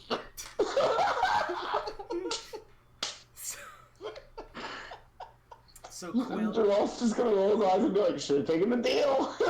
So yeah, she pushes Jeralf's face out of the way, like very unceremoniously and very unbothered by his threats. And you hear the klaxon stop as she looks at Rush, and she's like, "You make a fine offer, darling. Oh, you're so very cute. I'm so glad that Book is hanging out with more handsome companions. Yes." 300. Yeah. Same thing. I would take care of all of the miscellaneous details, all the guild. And then you hear a guard open the door. It's like, "Miss Quill, is there anything wrong?" It's like, no. Let's go back to what you're doing. It's negotiations, you understand. And then he's like, okay. All right, and he closes the door. 300, darling. Alright, book, my man, pay the woman. I mean, I don't need real estate. It's free real estate. But it's not free. I mean, if I pay all of it, I'm taking all of it. You can take it out of my check. That's what you think What? you're doing. Check. Alright, fine. Gerald, you ready to go halvesies on this? How does After on what? I have negotiation- 50 af- gold. After negotiations. I'm just saying we're cutting Book out if he's gonna be stingy about it. Volo Sure. Volo looks and he's like, Oh, by the way, if you don't want the ghost Volo, you better be chipping in too. yes, I understand. Volo has no money. So here, Yeah, he says he has no money. Here. Listen, I'll borrow it from Renan, okay? And he gives you a promissory note. So an officially legalized thing for 150 gold pieces. Specifically to Rush and Jeralf. So we got that 150. And Jeralf is going to look at Quill and be like, would you be willing to take money that is not per se in gold coins? Is Book being cut out of the deal, darling? Oh, yeah. Of course. Yeah, he's gone. Absolutely. Okay, and Jeralf's going to give her his 2 silver ingots that he still has. Alright. You I'll guys... slap her. You hear the klaxons going again. And the guard who was standing right outside, he was like, Miss Quill, do you need anything? And she says, the fuzzy one. Take him away, darling. Please and thank you. She's not charmed anymore, by the way. No. Book is slapped in chains and taking off to a processing center. That's fine. Alright. Gerald? That one's still got some low hanging fruit if you want to take care of that. Geralf and Rush. So the scene is on you guys now. You guys sign a contract, a transference of deed, and are now the two. You guys both own half a share in the Troll Skull Manor in Northward, which Volo happily escorts you to. So let me get to the correct. Where's my fucking thing? Thank you. So, let's see. I mean, hold on. Here's the thing. When I slap her, the charm wears off, and she knows she was charmed by Rush. Yeah, she's cool with it. Okay. She's screwing Book over. She's great about that. So let's see. So you guys, in a little carriage that Renair grabbed because Renair is loaded, and he does take and get the money to Volo, but like he negotiated some shit with Volo that's making him like sweat on the ride over. But you guys go through, and you're going through Troll Skull Alley in Northward, which is like the nice part of town. It's not like the noble section, but it's like where the upper middle class people live, and like where a lot of the nicer businesses are located. So you pass by some things. You see a shop called the Bent Nail. Then there's Steam and Steel and Corellan's Crown, Tiger's Eye, and Bookworm's Treasure, and also, how should I say, fucking Au Naturel Waterdeep branch. And then lastly, where is Troll Skull Man? There it is. All right. Appendix C. Blah blah blah. It's 4 stories tall. It has balconies. It has a turret, 5 chimneys, and it is, despite being abandoned and needing some help, like some nice TLC, it is the grandest building in Troll Skull Alley. Definitely the feature of the place. And hanging at the over the entrance is a skull of a troll. Well, that's not ominous at all. Yeah, that's somewhere that I don't think I want to step foot in yet. And Volo looks it up and down, and he's like, "Well, it might need some love, but with that deal you struck up with the lovely Miss Quill, I think you'll have some friends by to help.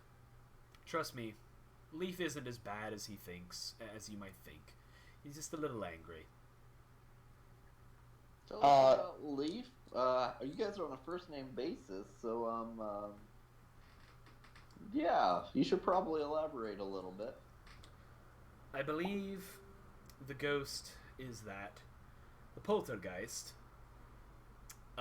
is that of the old owner of the tavern, long time ago. He doesn't do anything rude. It was the tavern once, by the way. I have got to make mention of that. He doesn't do anything directly harmful. He has never harmed me. He's just made doing my work on the book very difficult. He pours out old mugs of old ale. He writes things in dust. That's how I know his name. He tips things over. He ruffles the sheets when you're trying to sleep. But he's never hurt me. So what you're saying is, he's purposefully trying to clean. He can't actually clean, so he's trying to get you to clean. And he's pissed off that you won't, so he's keeping you awake at night. That's what I'm getting from this. Perhaps he just wants to see the place taken care of. He used to be the owner, after all. Okay, fine. So here's what I think we should do, Rush. Because we don't have time for this. What if we just hired somebody to clean it for us? Well, part of the deal you struck with Quill, part of the reason why that fee was so high was because she's having like people from the respective guilds go and do some work. Oh, okay. So we're gonna get it fixed up. We need to find something to do with it. Are we planning on living here? Are we planning on using it for something?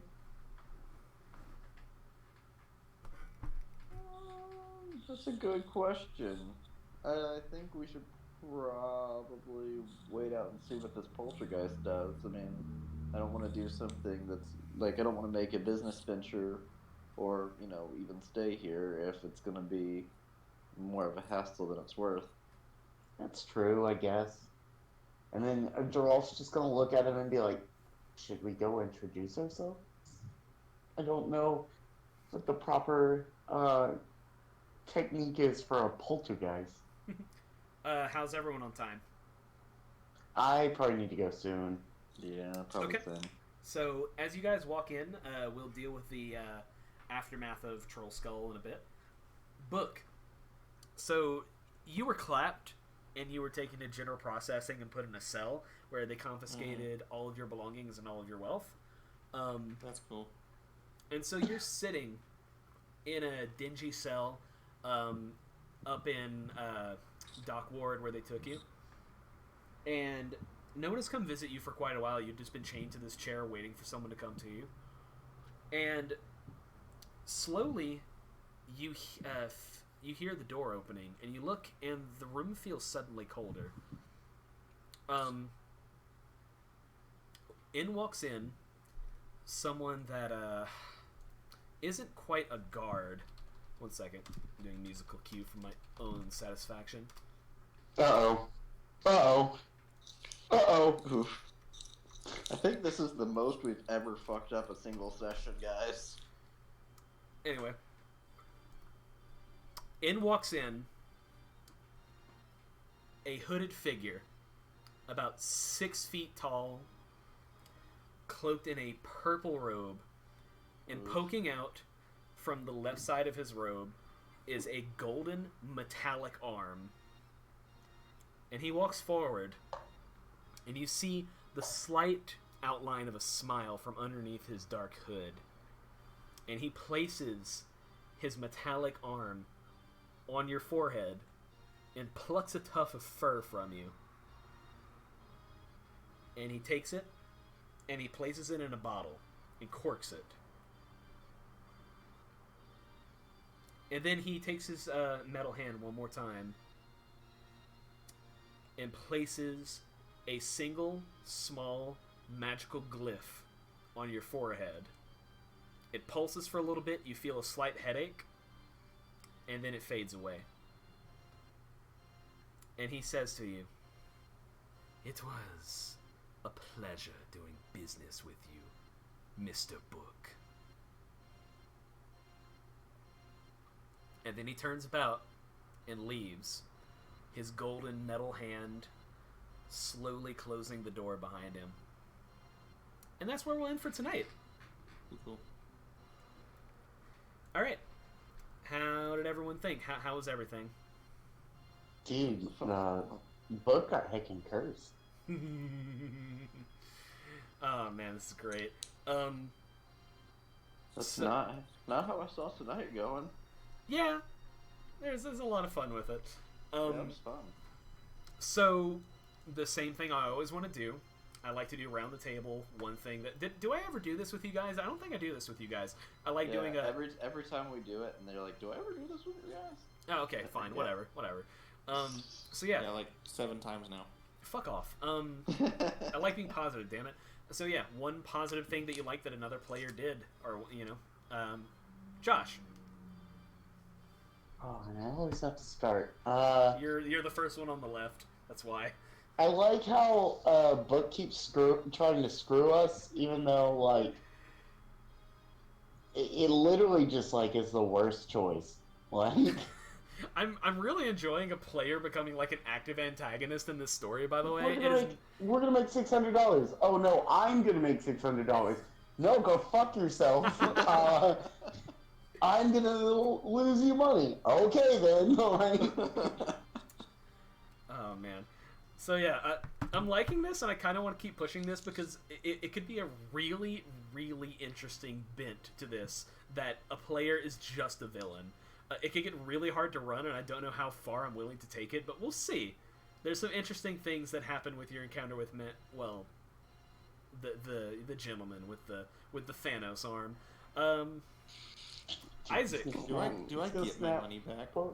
we'll see. We'll see. What I haven't actually decided what to do with you.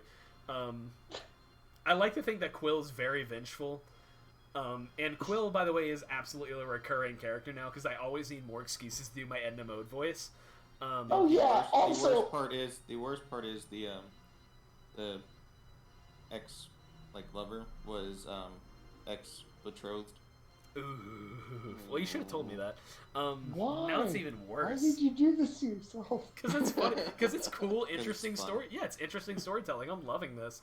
The moment you said Quill as a name and it just fits so perfect to me what I had in mind, I was like, oh, fucking, I'm gonna take this like all the way. Isaac, what was one thing you liked that another player did?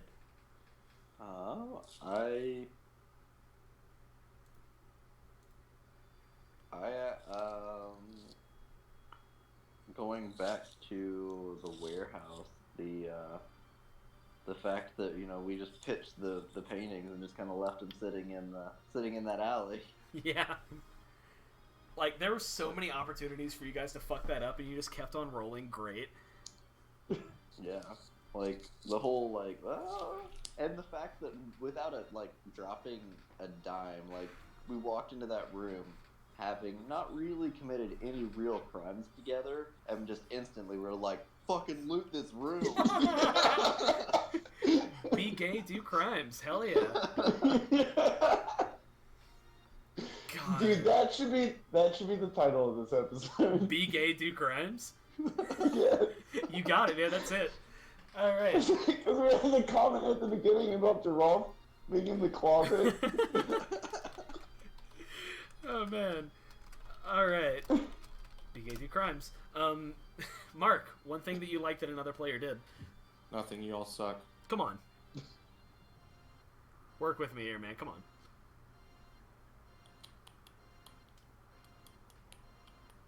Okay. The reason I do this, by the way, the reason my DM does it, and the reason why I like it a lot, is that not only is it cool to spread positivity at the table, because that just makes people feel good about themselves and what they're doing, this also helps establish memories of it, to help us remember exactly what happened as we have to think back upon it while it's fresh. It has a utilitarian purpose as well.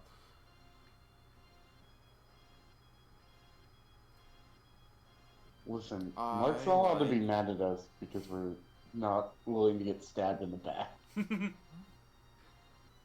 fine. You guys have what you have. I mean, it's fair. Alright. So, yeah.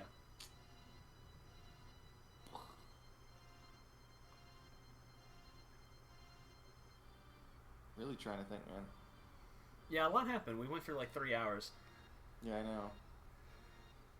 Sorry about that, by the way. I got really caught up. Oh, you're fine. You're fine. You good? I don't know. I like that everybody's scrambling against me now. Yeah, it's super cool, and I have a lot of fun things. All right. Well, thank you guys for joining me, and thank any future people for listening. This is episode 2 of Waterdeep Dragon Heist. I hope you guys are having a good time, because I'm having a fucking blast doing this. So yeah, that's that, and we'll pick up next week maybe. We'll see. So yeah, thank you.